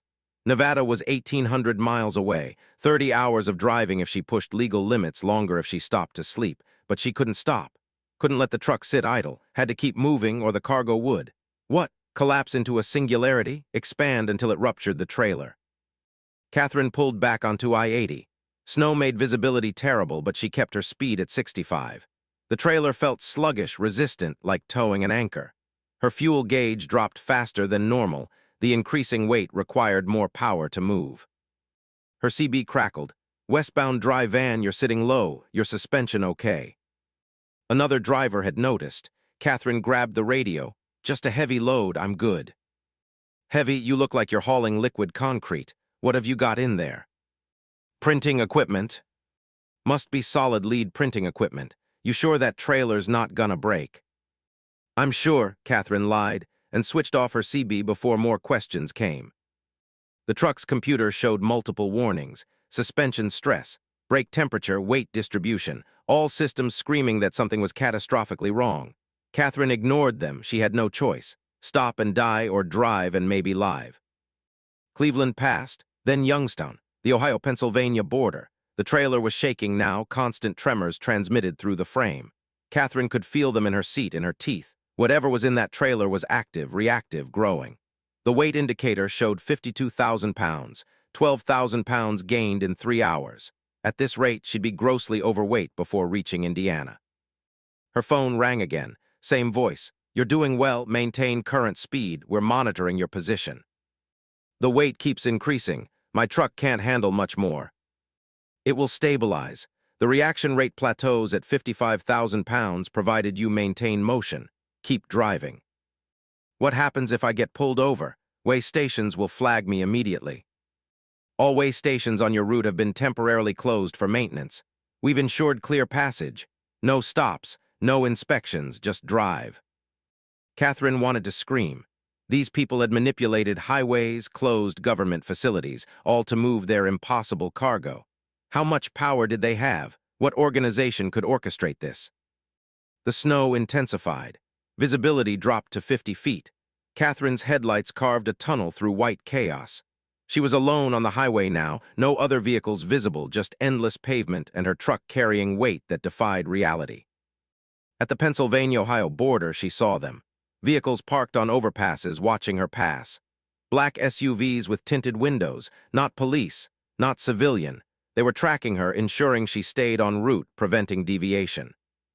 "I know you're watching," Catherine said to her phone, even though no call was active. "I know you've got people everywhere." Her phone buzzed, text message. "Of course, this cargo is too valuable and too dangerous to trust completely. You're doing excellent work. Keep going." The weight indicator hit 55,000 pounds and stopped climbing. The voice had been right. The reaction plateaued. But her trailer's walls were bowed outward by 6 inches now, rivets straining, metal groaning. The whole container looked pregnant, swollen with impossible contents. Catherine drove through the night and into dawn, through Pennsylvania, into Ohio again, then Indiana. The snow stopped, replaced by rain, then clear skies. The weight remained constant at 55,000, but the trailer's deformation continued. Whatever was inside was pressurizing, compressing itself, becoming denser. She stopped only for fuel, quick stops where she left the engine running, truck idling, never fully stationary. The man's warning echoed, 5 minutes of stillness before critical mass. She fueled in 4-minute bursts, rushing, paranoid. Illinois passed. Iowa, Nebraska, the landscape flattened into endless plains. Catherine's exhaustion deepened. She'd been driving for 20 hours, her vision blurred. She slapped herself, drank coffee until her heart raced, blasted cold air, anything to stay awake. Couldn't stop, couldn't sleep, had to reach Nevada. Her phone, "You're 12 hours from the facility. You can make it." "I'm hallucinating. I can't drive much longer." "You will, you must. We've administered a stimulant through your coffee. You drank 3 cups at the last fuel stop. Enough amphetamine to keep you functional for 16 more hours." Catherine's horror peaked. They'd drugged her, without consent, without warning. She was a puppet, chemical strings keeping her awake, keeping her driving, ensuring their cargo reached its destination. But part of her fell. Relief, the exhaustion was fading, her vision sharpened. The drugs were working. She could finish this. She could deliver the nightmare in her trailer and walk away. Wyoming passed in a haze of chemical alertness. Her thoughts raced, but her driving remained steady. The trailer groaned continuously now, a bass note that vibrated through the cab. She'd stopped checking the mirrors, didn't want to see how deformed the container had become. At the Nevada border, 3 black SUVs formed an escort. They bracketed her truck, leading her off the interstate onto smaller roads, then dirt roads. then into the desert where no roads existed, just rocky wasteland under a merciless sun. The facility appeared in the distance. Concrete bunker, half-buried, surrounded by chain-link fence topped with razor wire. No signs, no markings, just a hole in the ground waiting to swallow her cargo. The SUVs guided her to a specific position. Men in containment suits emerged, moving with practiced efficiency. They opened her trailer doors and Catherine finally saw what she'd been hauling. The printing equipment was gone. The trailer's interior was filled with a substance that looked like mercury but moved like muscle, silver and pulsing, flowing and reforming, a liquid that had weight beyond its volume. It had consumed the original cargo, converted it, added it to its mass. Now it waited, patient and hungry, ready to be contained or released. The suited men attached hoses. The substance flowed out, pumped into underground tanks. The trailer's weight dropped rapidly, 40,000 pounds, 30,000, 20. Within minutes, the trailer was empty, walls still bowed but no longer straining.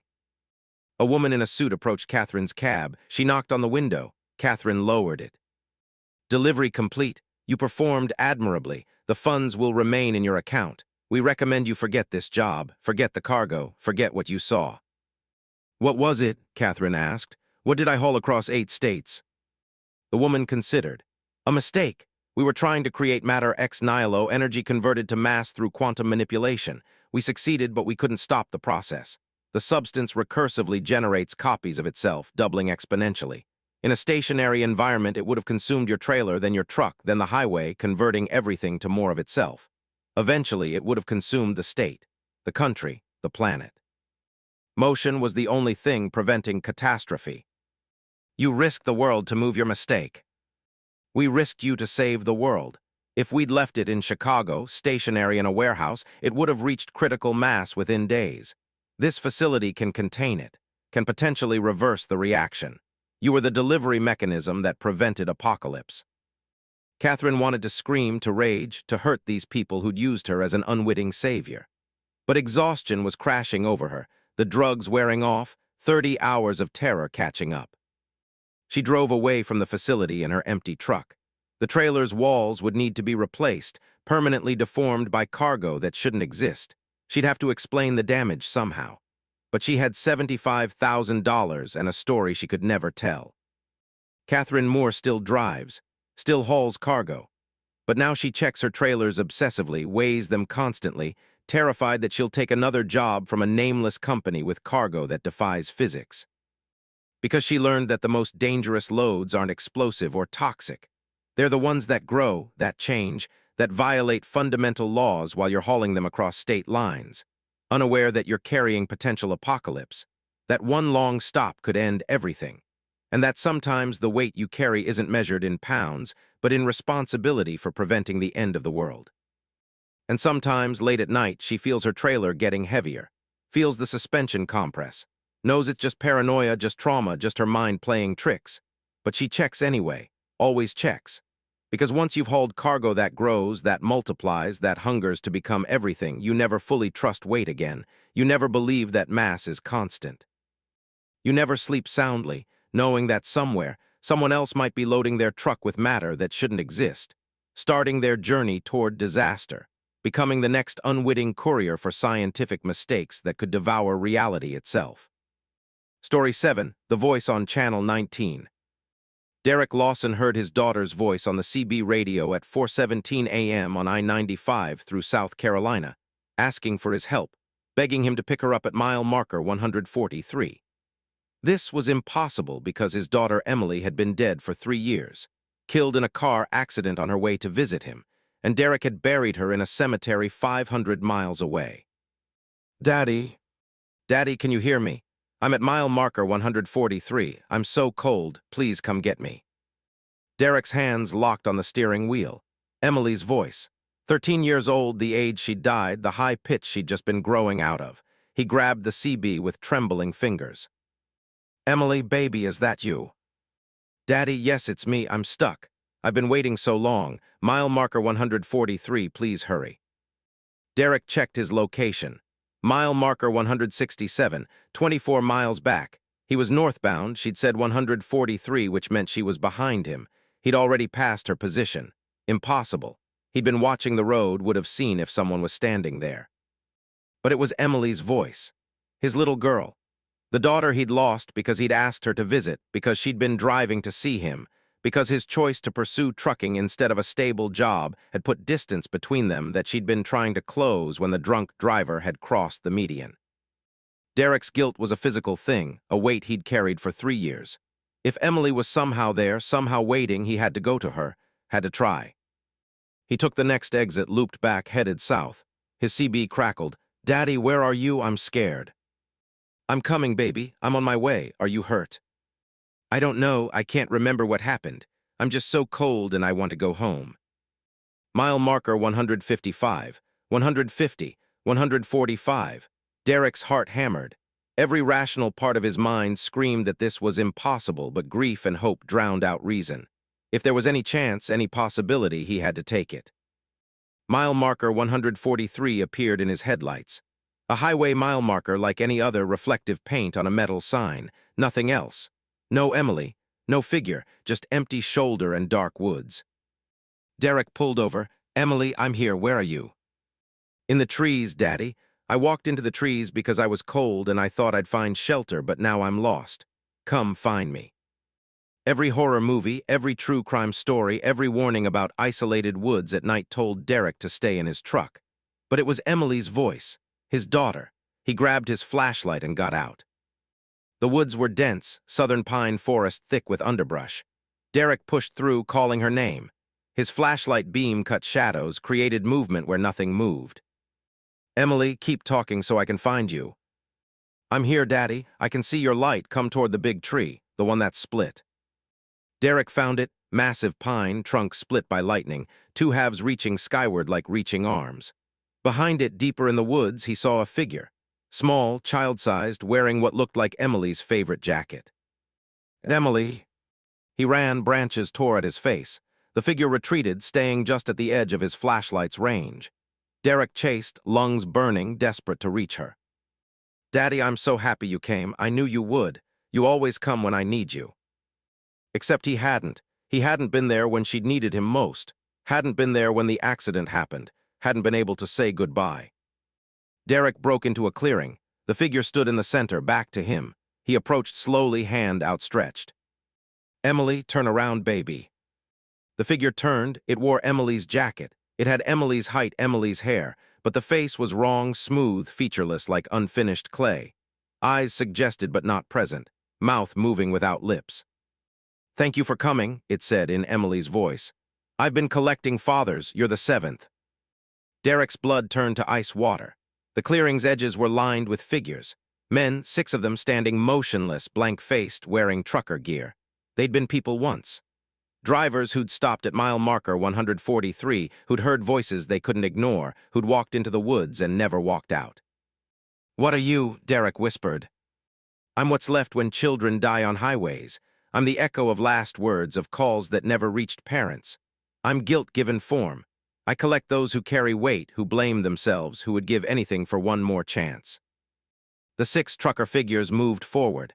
Their faces were covered in bark now, merging with the trees, becoming part of the forest. They reached for Derek with wooden fingers.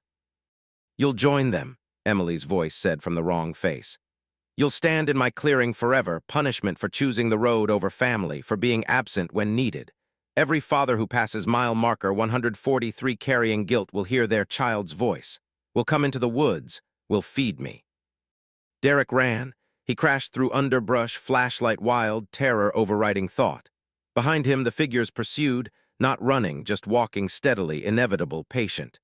He could hear Emily's voice singing, a lullaby he'd sung to her when she was young, now twisted into something mocking and cruel. He broke from the trees and saw I-95. His truck was visible but far, much farther than he. He walked. The woods had expanded, or reality had compressed, distance becoming negotiable. Derek sprinted along the shoulder, rocks sliding under his boots. The 6 figures emerged from the tree line, still walking, still coming. Derek reached his truck, threw himself into the cab, started the engine. The figures were at his door now, hands pressing against his window, bark fingers spreading like roots looking for soil. Derek floored the accelerator. The truck lurched forward, tires smoking. In his mirror, he saw the figures standing in the road, watching him leave, Emily's voice echoing from his CB.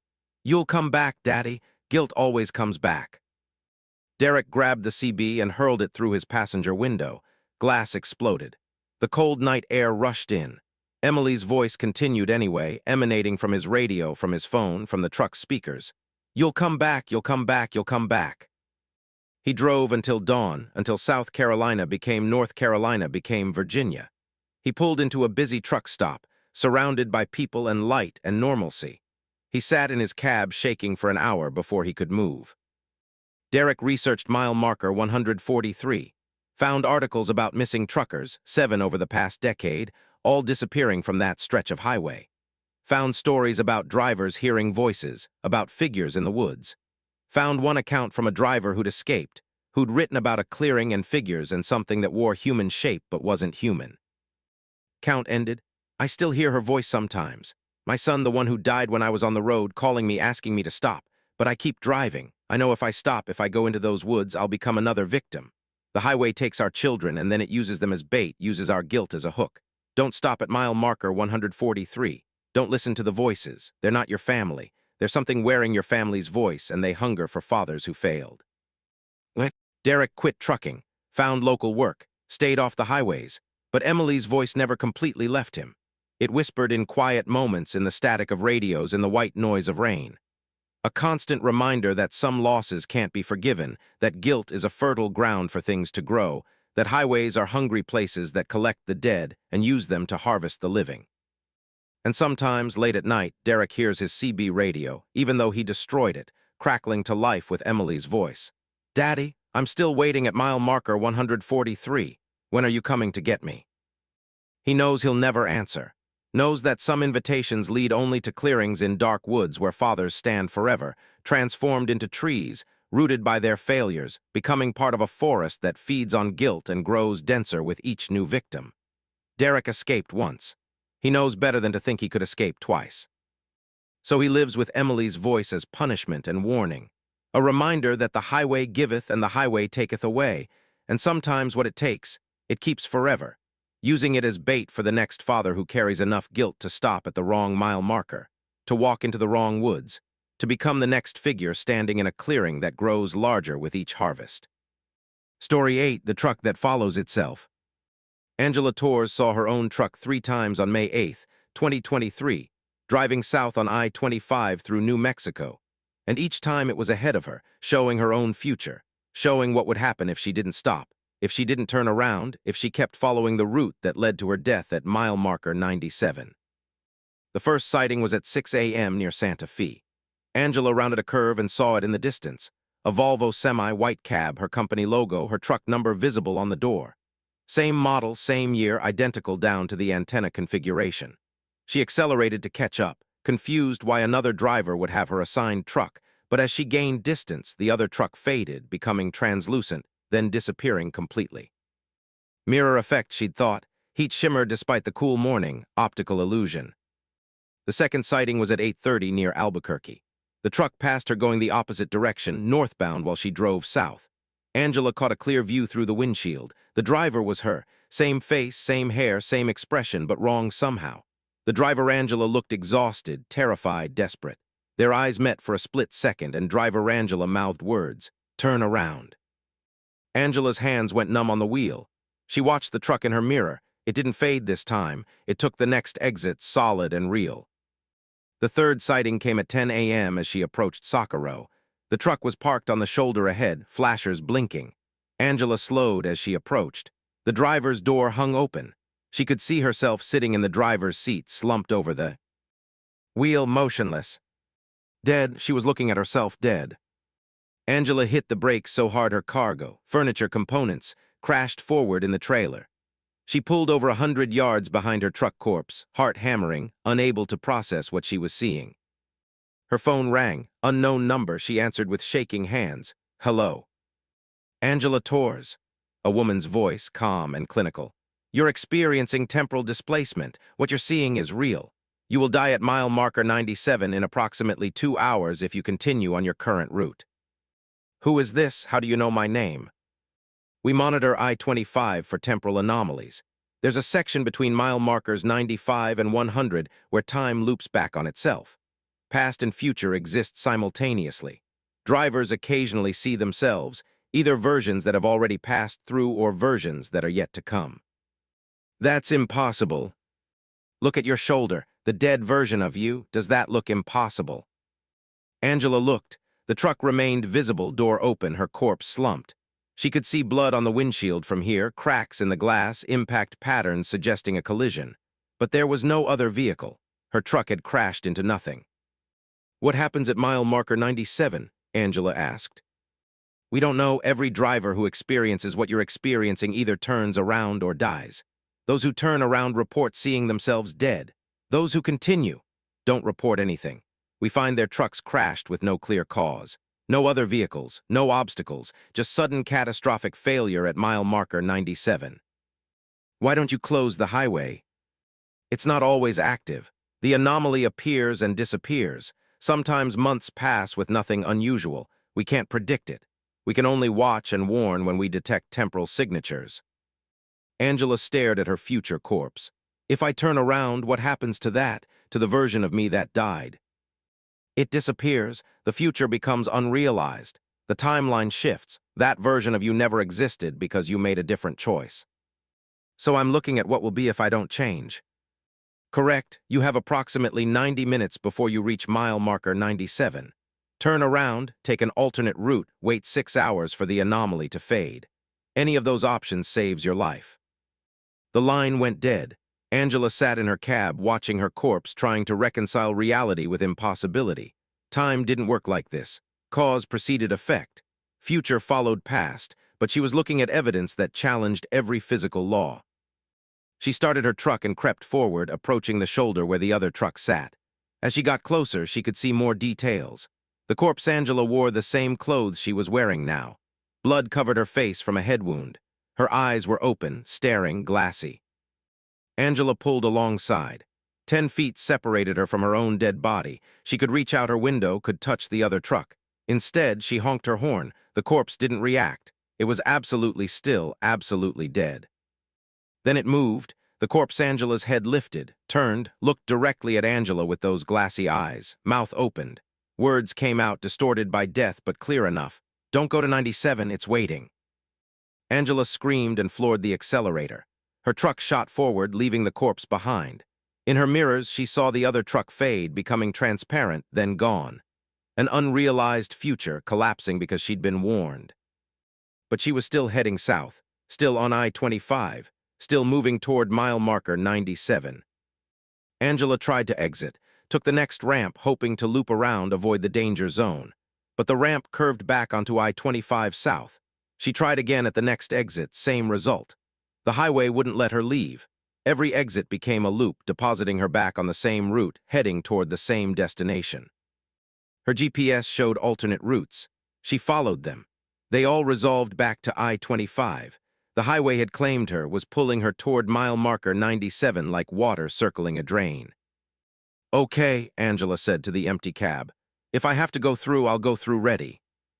She slowed to 40 miles per hour, seatbelt tight, hands locked on the wheel, eyes scanning for any obstacle, any danger. Mile marker 95 passed, then 96, she was in the danger zone.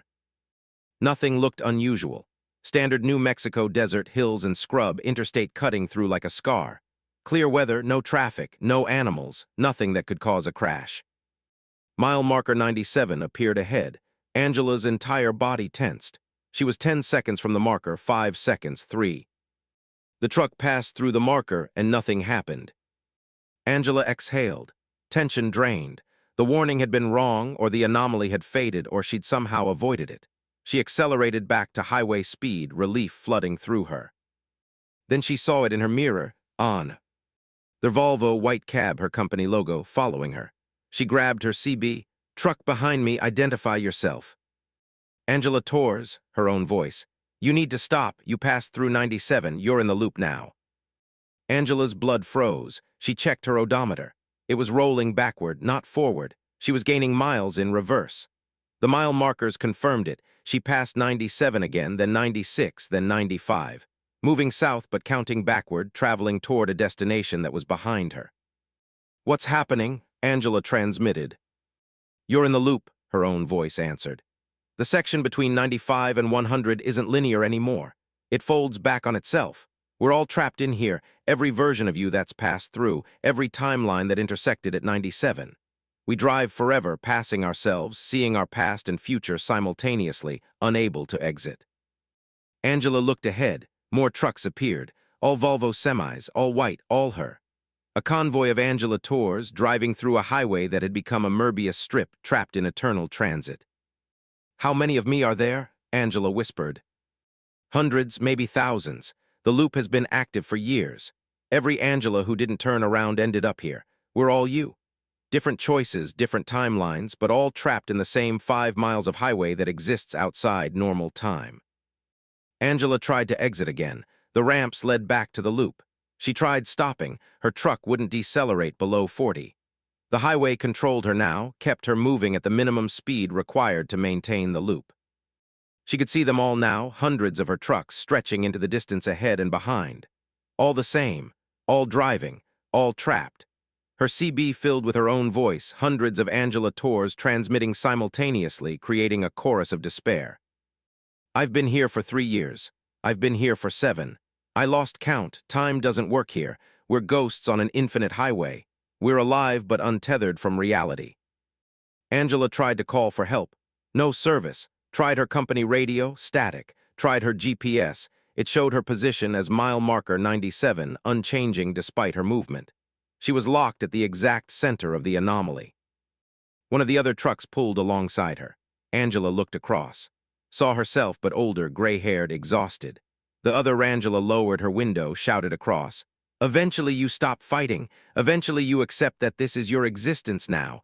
Eternal driving, eternal loop, eternal present tense. Angela rolled up her window, blocked out the other versions of herself. She had to think, had to find the exit. The woman on the phone had said the anomaly fades after 6 hours.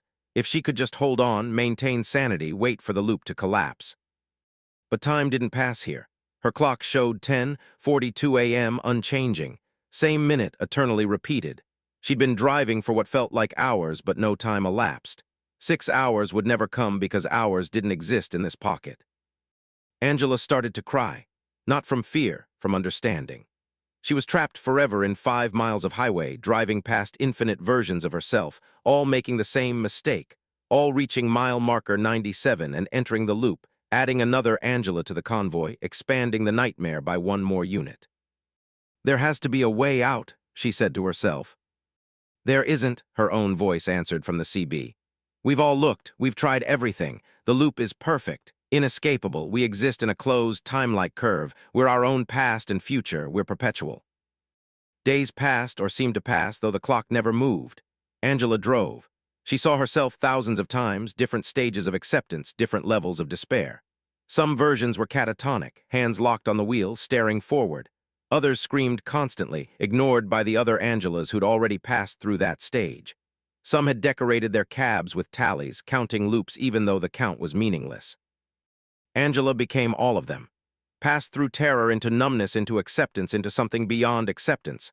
A Zen state where the loop was simply reality, where driving was existence, where the convoy of selves was identity. She understood finally. This was her punishment for ignoring warnings, for choosing routes that should have been avoided, for believing she controlled her own destiny when highways have their own plans, their own hungers, their own methods of claiming drivers. Mile marker 97 passed again, and again, and again, forever. Angela Torres still drives. Infinite versions of her, all trapped in 5 miles of New Mexico highway, all passing themselves, all existing in every moment simultaneously.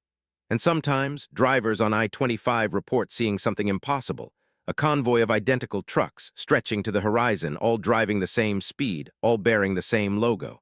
The sightings last seconds be. For the convoy fades. Temporal bleed-through, scientists call it. Evidence that time isn't linear, that loops exist, that highways can become prisons for those who don't recognize warnings when they're given.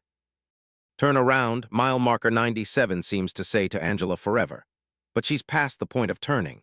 She's become the warning, the vision, the future corpse that other drivers see, trying desperately to save them from following her route, from making her mistakes. from joining the eternal convoy where every driver is the same driver, and every moment is the same moment, and exit doesn't exist because the highway decided that some journeys should never end. Story 9, The Invisible Cargo. James McCarthy's trailer was empty according to the manifest, but something was inside it that James could hear breathing at 2 a.m. on Highway 41 through Wisconsin. Something large and patient, something that shouldn't exist in a dry van certified empty at the way station.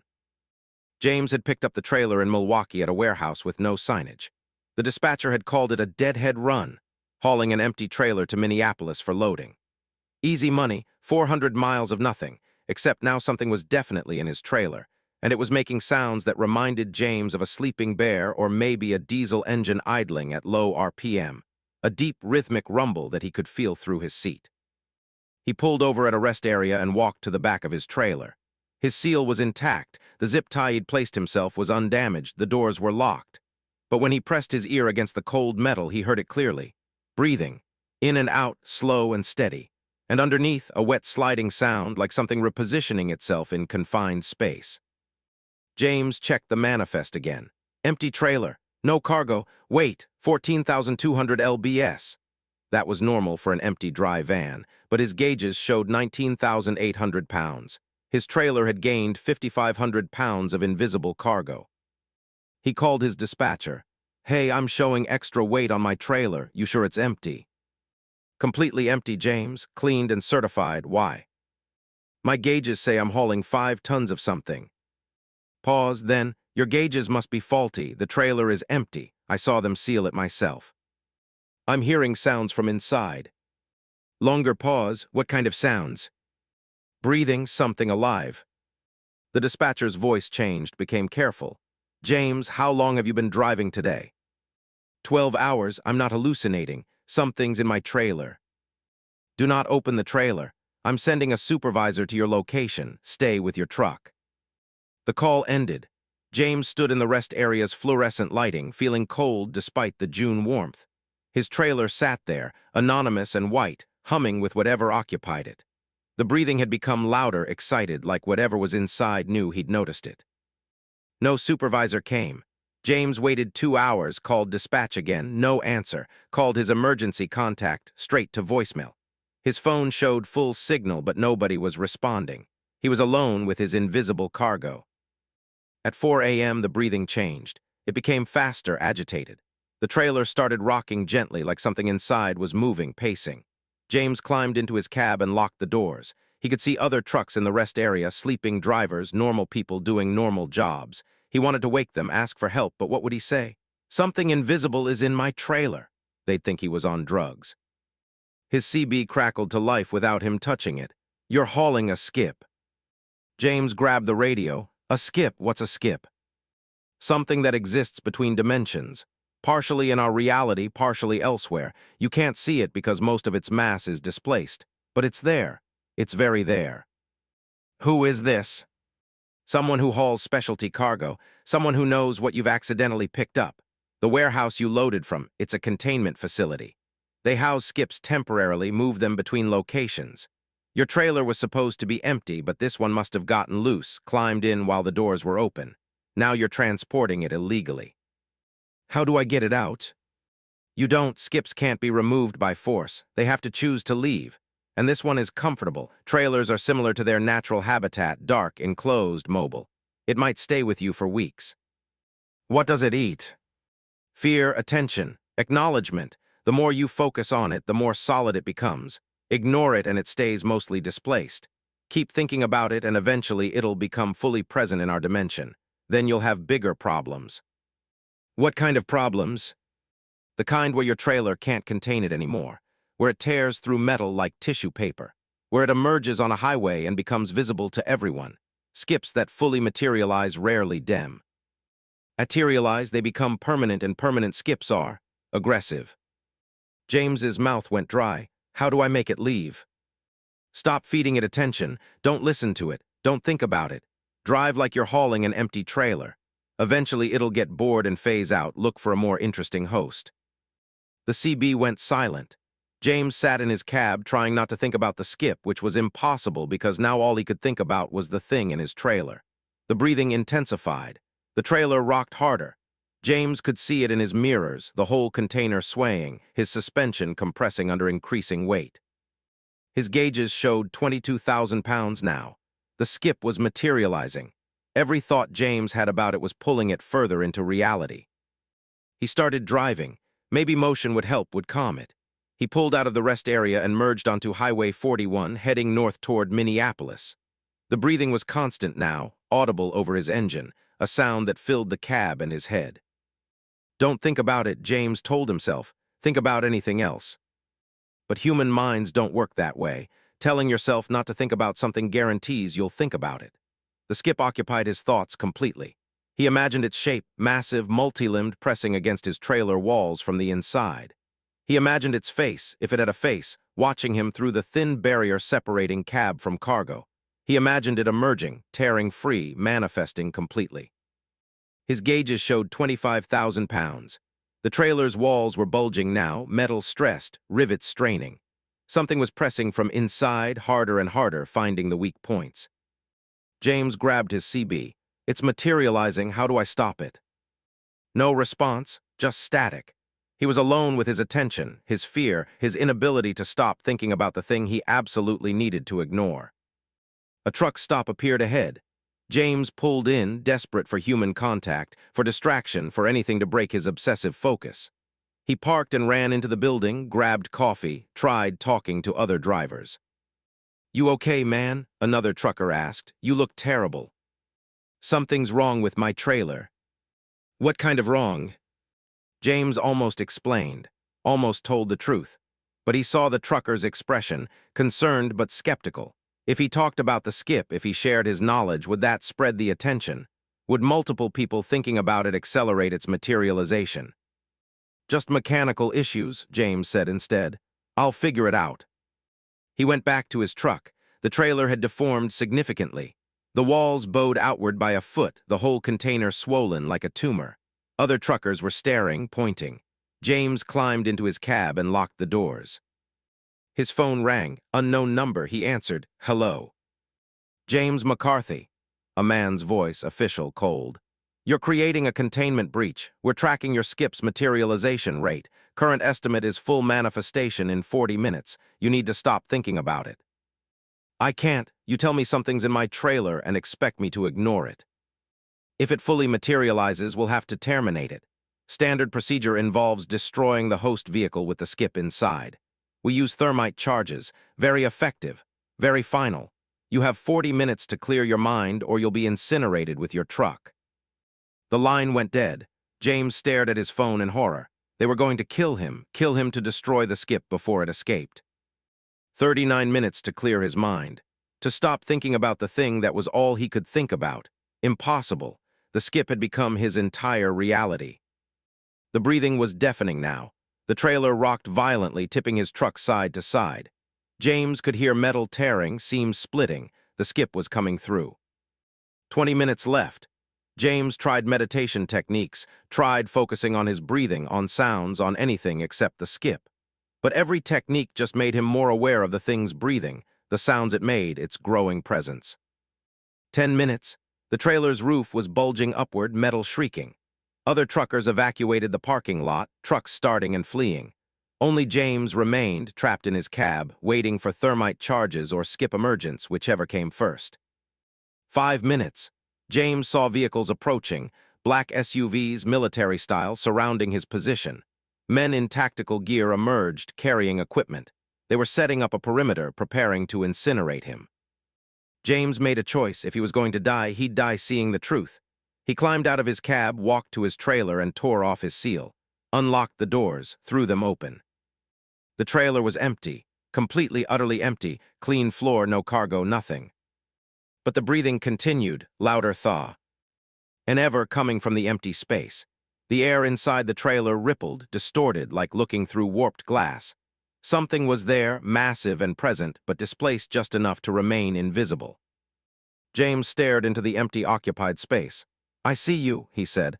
"I acknowledge you, now leave." The breathing stopped. The rippling intensified, reality buckling. For a moment, James glimpsed its shape, segmented, arthropod, enormous with geometry that hurt to perceive. eyes that existed in more dimensions than three, a mouth that opened in directions impossible to describe. Then it was gone, completely gone.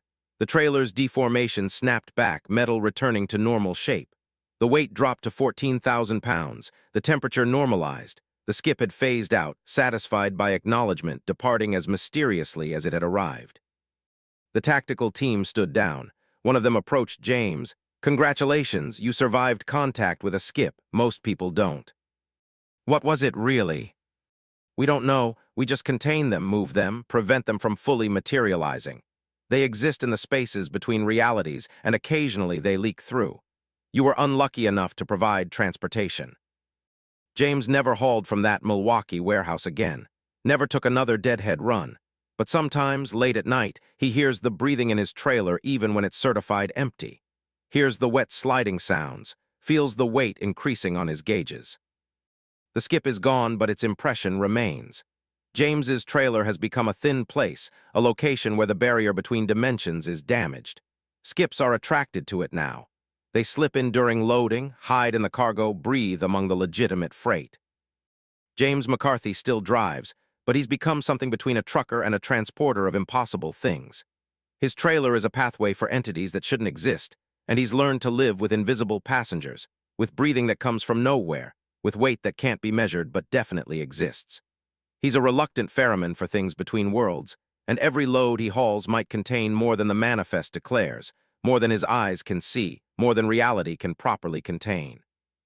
And sometimes, when he opens his trailer doors at a delivery, the recipient sees his expression and knows that the cargo they ordered came with something extra, something that breathes and watches and waits for the next truck, the next carrier, the next driver who will accidentally provide transportation for skips that hunger to become real. Story 10, The Road That Bleeds.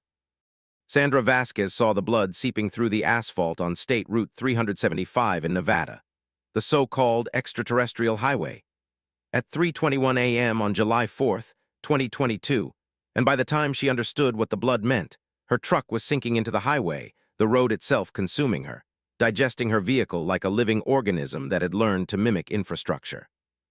The blood had started as a shimmer in her headlights, a wet gleam on pavement that should have been dry. Nevada in July was a furnace, nothing stayed wet. But Sandra's headlights caught moisture ahead, dark patches reflecting light. She'd assumed it was a spill, oil, or hydraulic fluid from a broken-down vehicle. As she drove over the first patch, her truck shuddered, not mechanically, organically, like driving over something that flinched. Sandra's headlights illuminated the next patch more clearly, deep red, viscous, spreading across both lanes, blood, actual blood, pooling on the highway, seeping from cracks in the asphalt. Sandra hit her brakes. Her tires slid through the blood, anti-lock system pulsing. She stopped 50 yards past the worst concentration, heart hammering. In her mirrors, she could see the patches clearly now. They weren't spills. They were wounds. The highway was bleeding from multiple points, as if it had been cut, injured, damaged in ways roads shouldn't be able to be damaged. She grabbed her CB. "Any trucks on 375, this is southbound Peterbilt. Anyone seeing what I'm seeing? Blood on the highway near mile marker 38. Static, the extraterrestrial highway was always empty. It connected nowhere to nowhere, just served as a scenic route for tourists visiting Area 51. Sandra had taken it because her GPS showed it as a shortcut, shaving 40 miles off her route to Las Vegas. Now she regretted that choice. She got out of her truck, boots crunching on sand-dusted pavement. The blood pools stretched ahead and behind, maybe 20 separate wounds in the road, each one seeping steadily.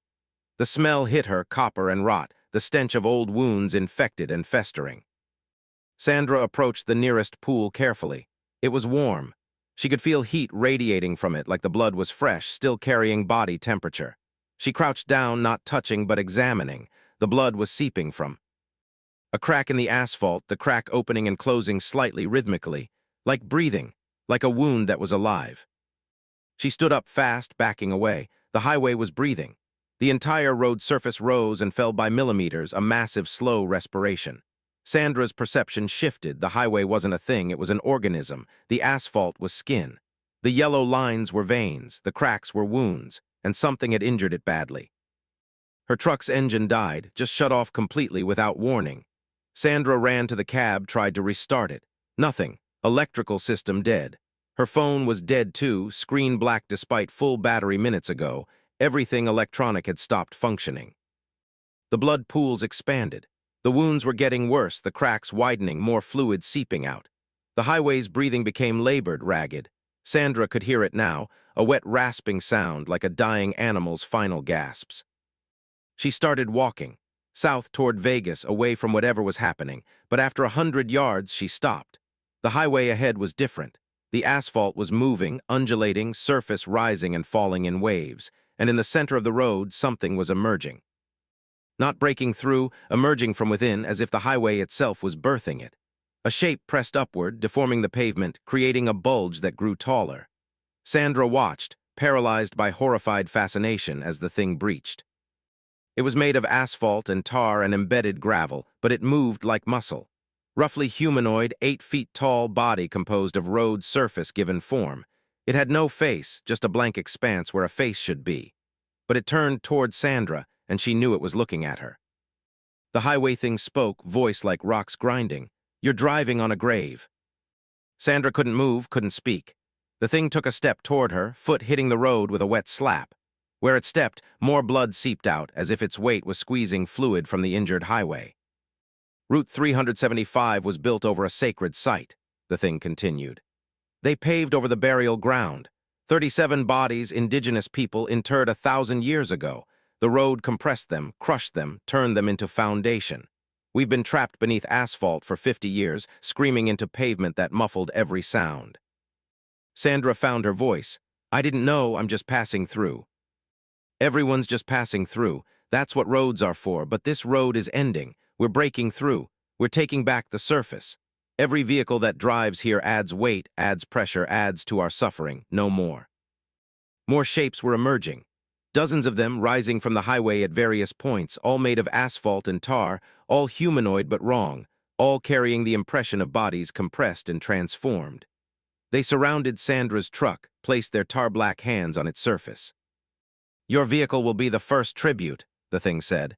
"Its weight will be removed from our backs." The truck began to sink. The highway opened beneath it, asphalt turning liquid, consuming the vehicle. Sandra's Peterbilt, her livelihood, her home, her means of survival, descended into the road like quicksand, tires disappearing, then axles, then cargo. No, Sandra ran toward it, but the highway things blocked her. Their hands were cold, rough, textured like pavement. "You're a carrier of weight," the thing said. "You transport burdens for others. Now understand what it's like to be beneath burdens, crushed by weight you didn't choose." The highway beneath Sandra's feet turned soft. She was sinking too, asphalt rising around her boots, then her calves, then her knees. The road was swallowing her, pulling her down into the grave it had been built upon. Sandra fought, pulled, tried to climb out, but the tar was viscous, strong, deliberately dragging her deeper. She was waist-deep when she heard engines. Headlights appeared from the north. A convoy, 3 trucks running together. They saw Sandra and the highway things and the bleeding road, and instead of fleeing, they accelerated. The lead truck drove straight at the things, scattering them, tar bodies breaking apart under impact. The second truck pulled alongside Sandra. A driver leaned out, grabbed the chain. Sandra caught the chain, wrapped it around herself. The truck reversed, pulling her from the road. The asphalt released her reluctantly, making wet sucking sounds. She came free, covered in tar, bleeding from tar burns.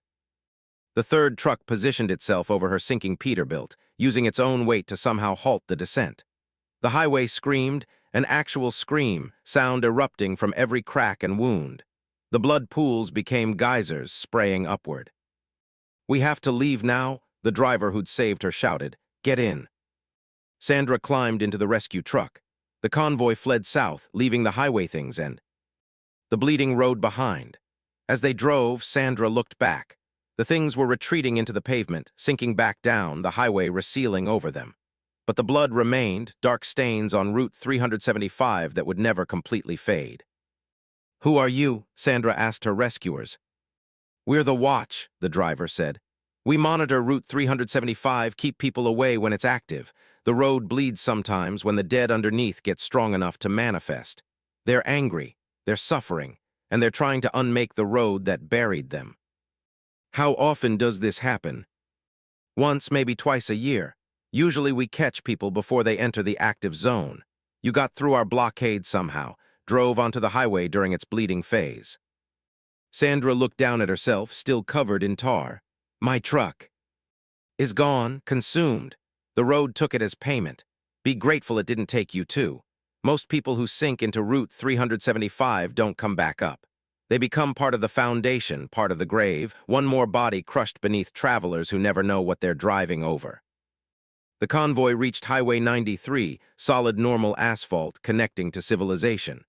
They stopped at a truck stop, helped Sandra clean off the tar. She called her company, reported her truck lost, didn't explain how, just said it broke down and needed recovery. But when the recovery crew went to Route 375, they found nothing. No truck. No evidence it had ever been there. Just blood stains on the pavement that samples identified as human, indigenous, over 1,000 years old. And cracks in the highway that opened and closed slightly, rhythmically, like the road was breathing. Sandra quit trucking, took an office job, stopped driving highways. But she researches now obsessively, reading about roads built over burial grounds, about indigenous sites paved without consultation, about the graves that lie beneath America's infrastructure. She's found hundreds of routes with similar stories, roads that bleed, that breathe, that occasionally try to reject the vehicles traversing them. Route 375 is still open, still drivable. Tourists still use it to visit Area 51, unaware that the aliens they're looking for in the sky are less strange than the things beneath their tires. And sometimes, on certain nights, the highway bleeds. The dead rise as asphalt things, and vehicles disappear, consumed by a road that's tired of being a grave, that's trying desperately to unbury its dead, one truck at a time. Sandra Vasquez knows she was lucky, knows most people don't escape, knows that somewhere beneath Route 375, her Peterbilt sits in darkness, compressed into foundation, becoming part of the grave, joining the bodies that have been there for centuries. And she knows that every road is a story of what was paved over, what was deemed less important than travel, what was buried so that others could pass. Some roads remember, some roads resent. And some roads bleed, waiting patiently for the weight above them to become too much. For the day when the buried break through and reclaim the surface. And the drivers learn finally what it's like to be beneath instead of above, crushed instead of mobile, graves instead of travelers.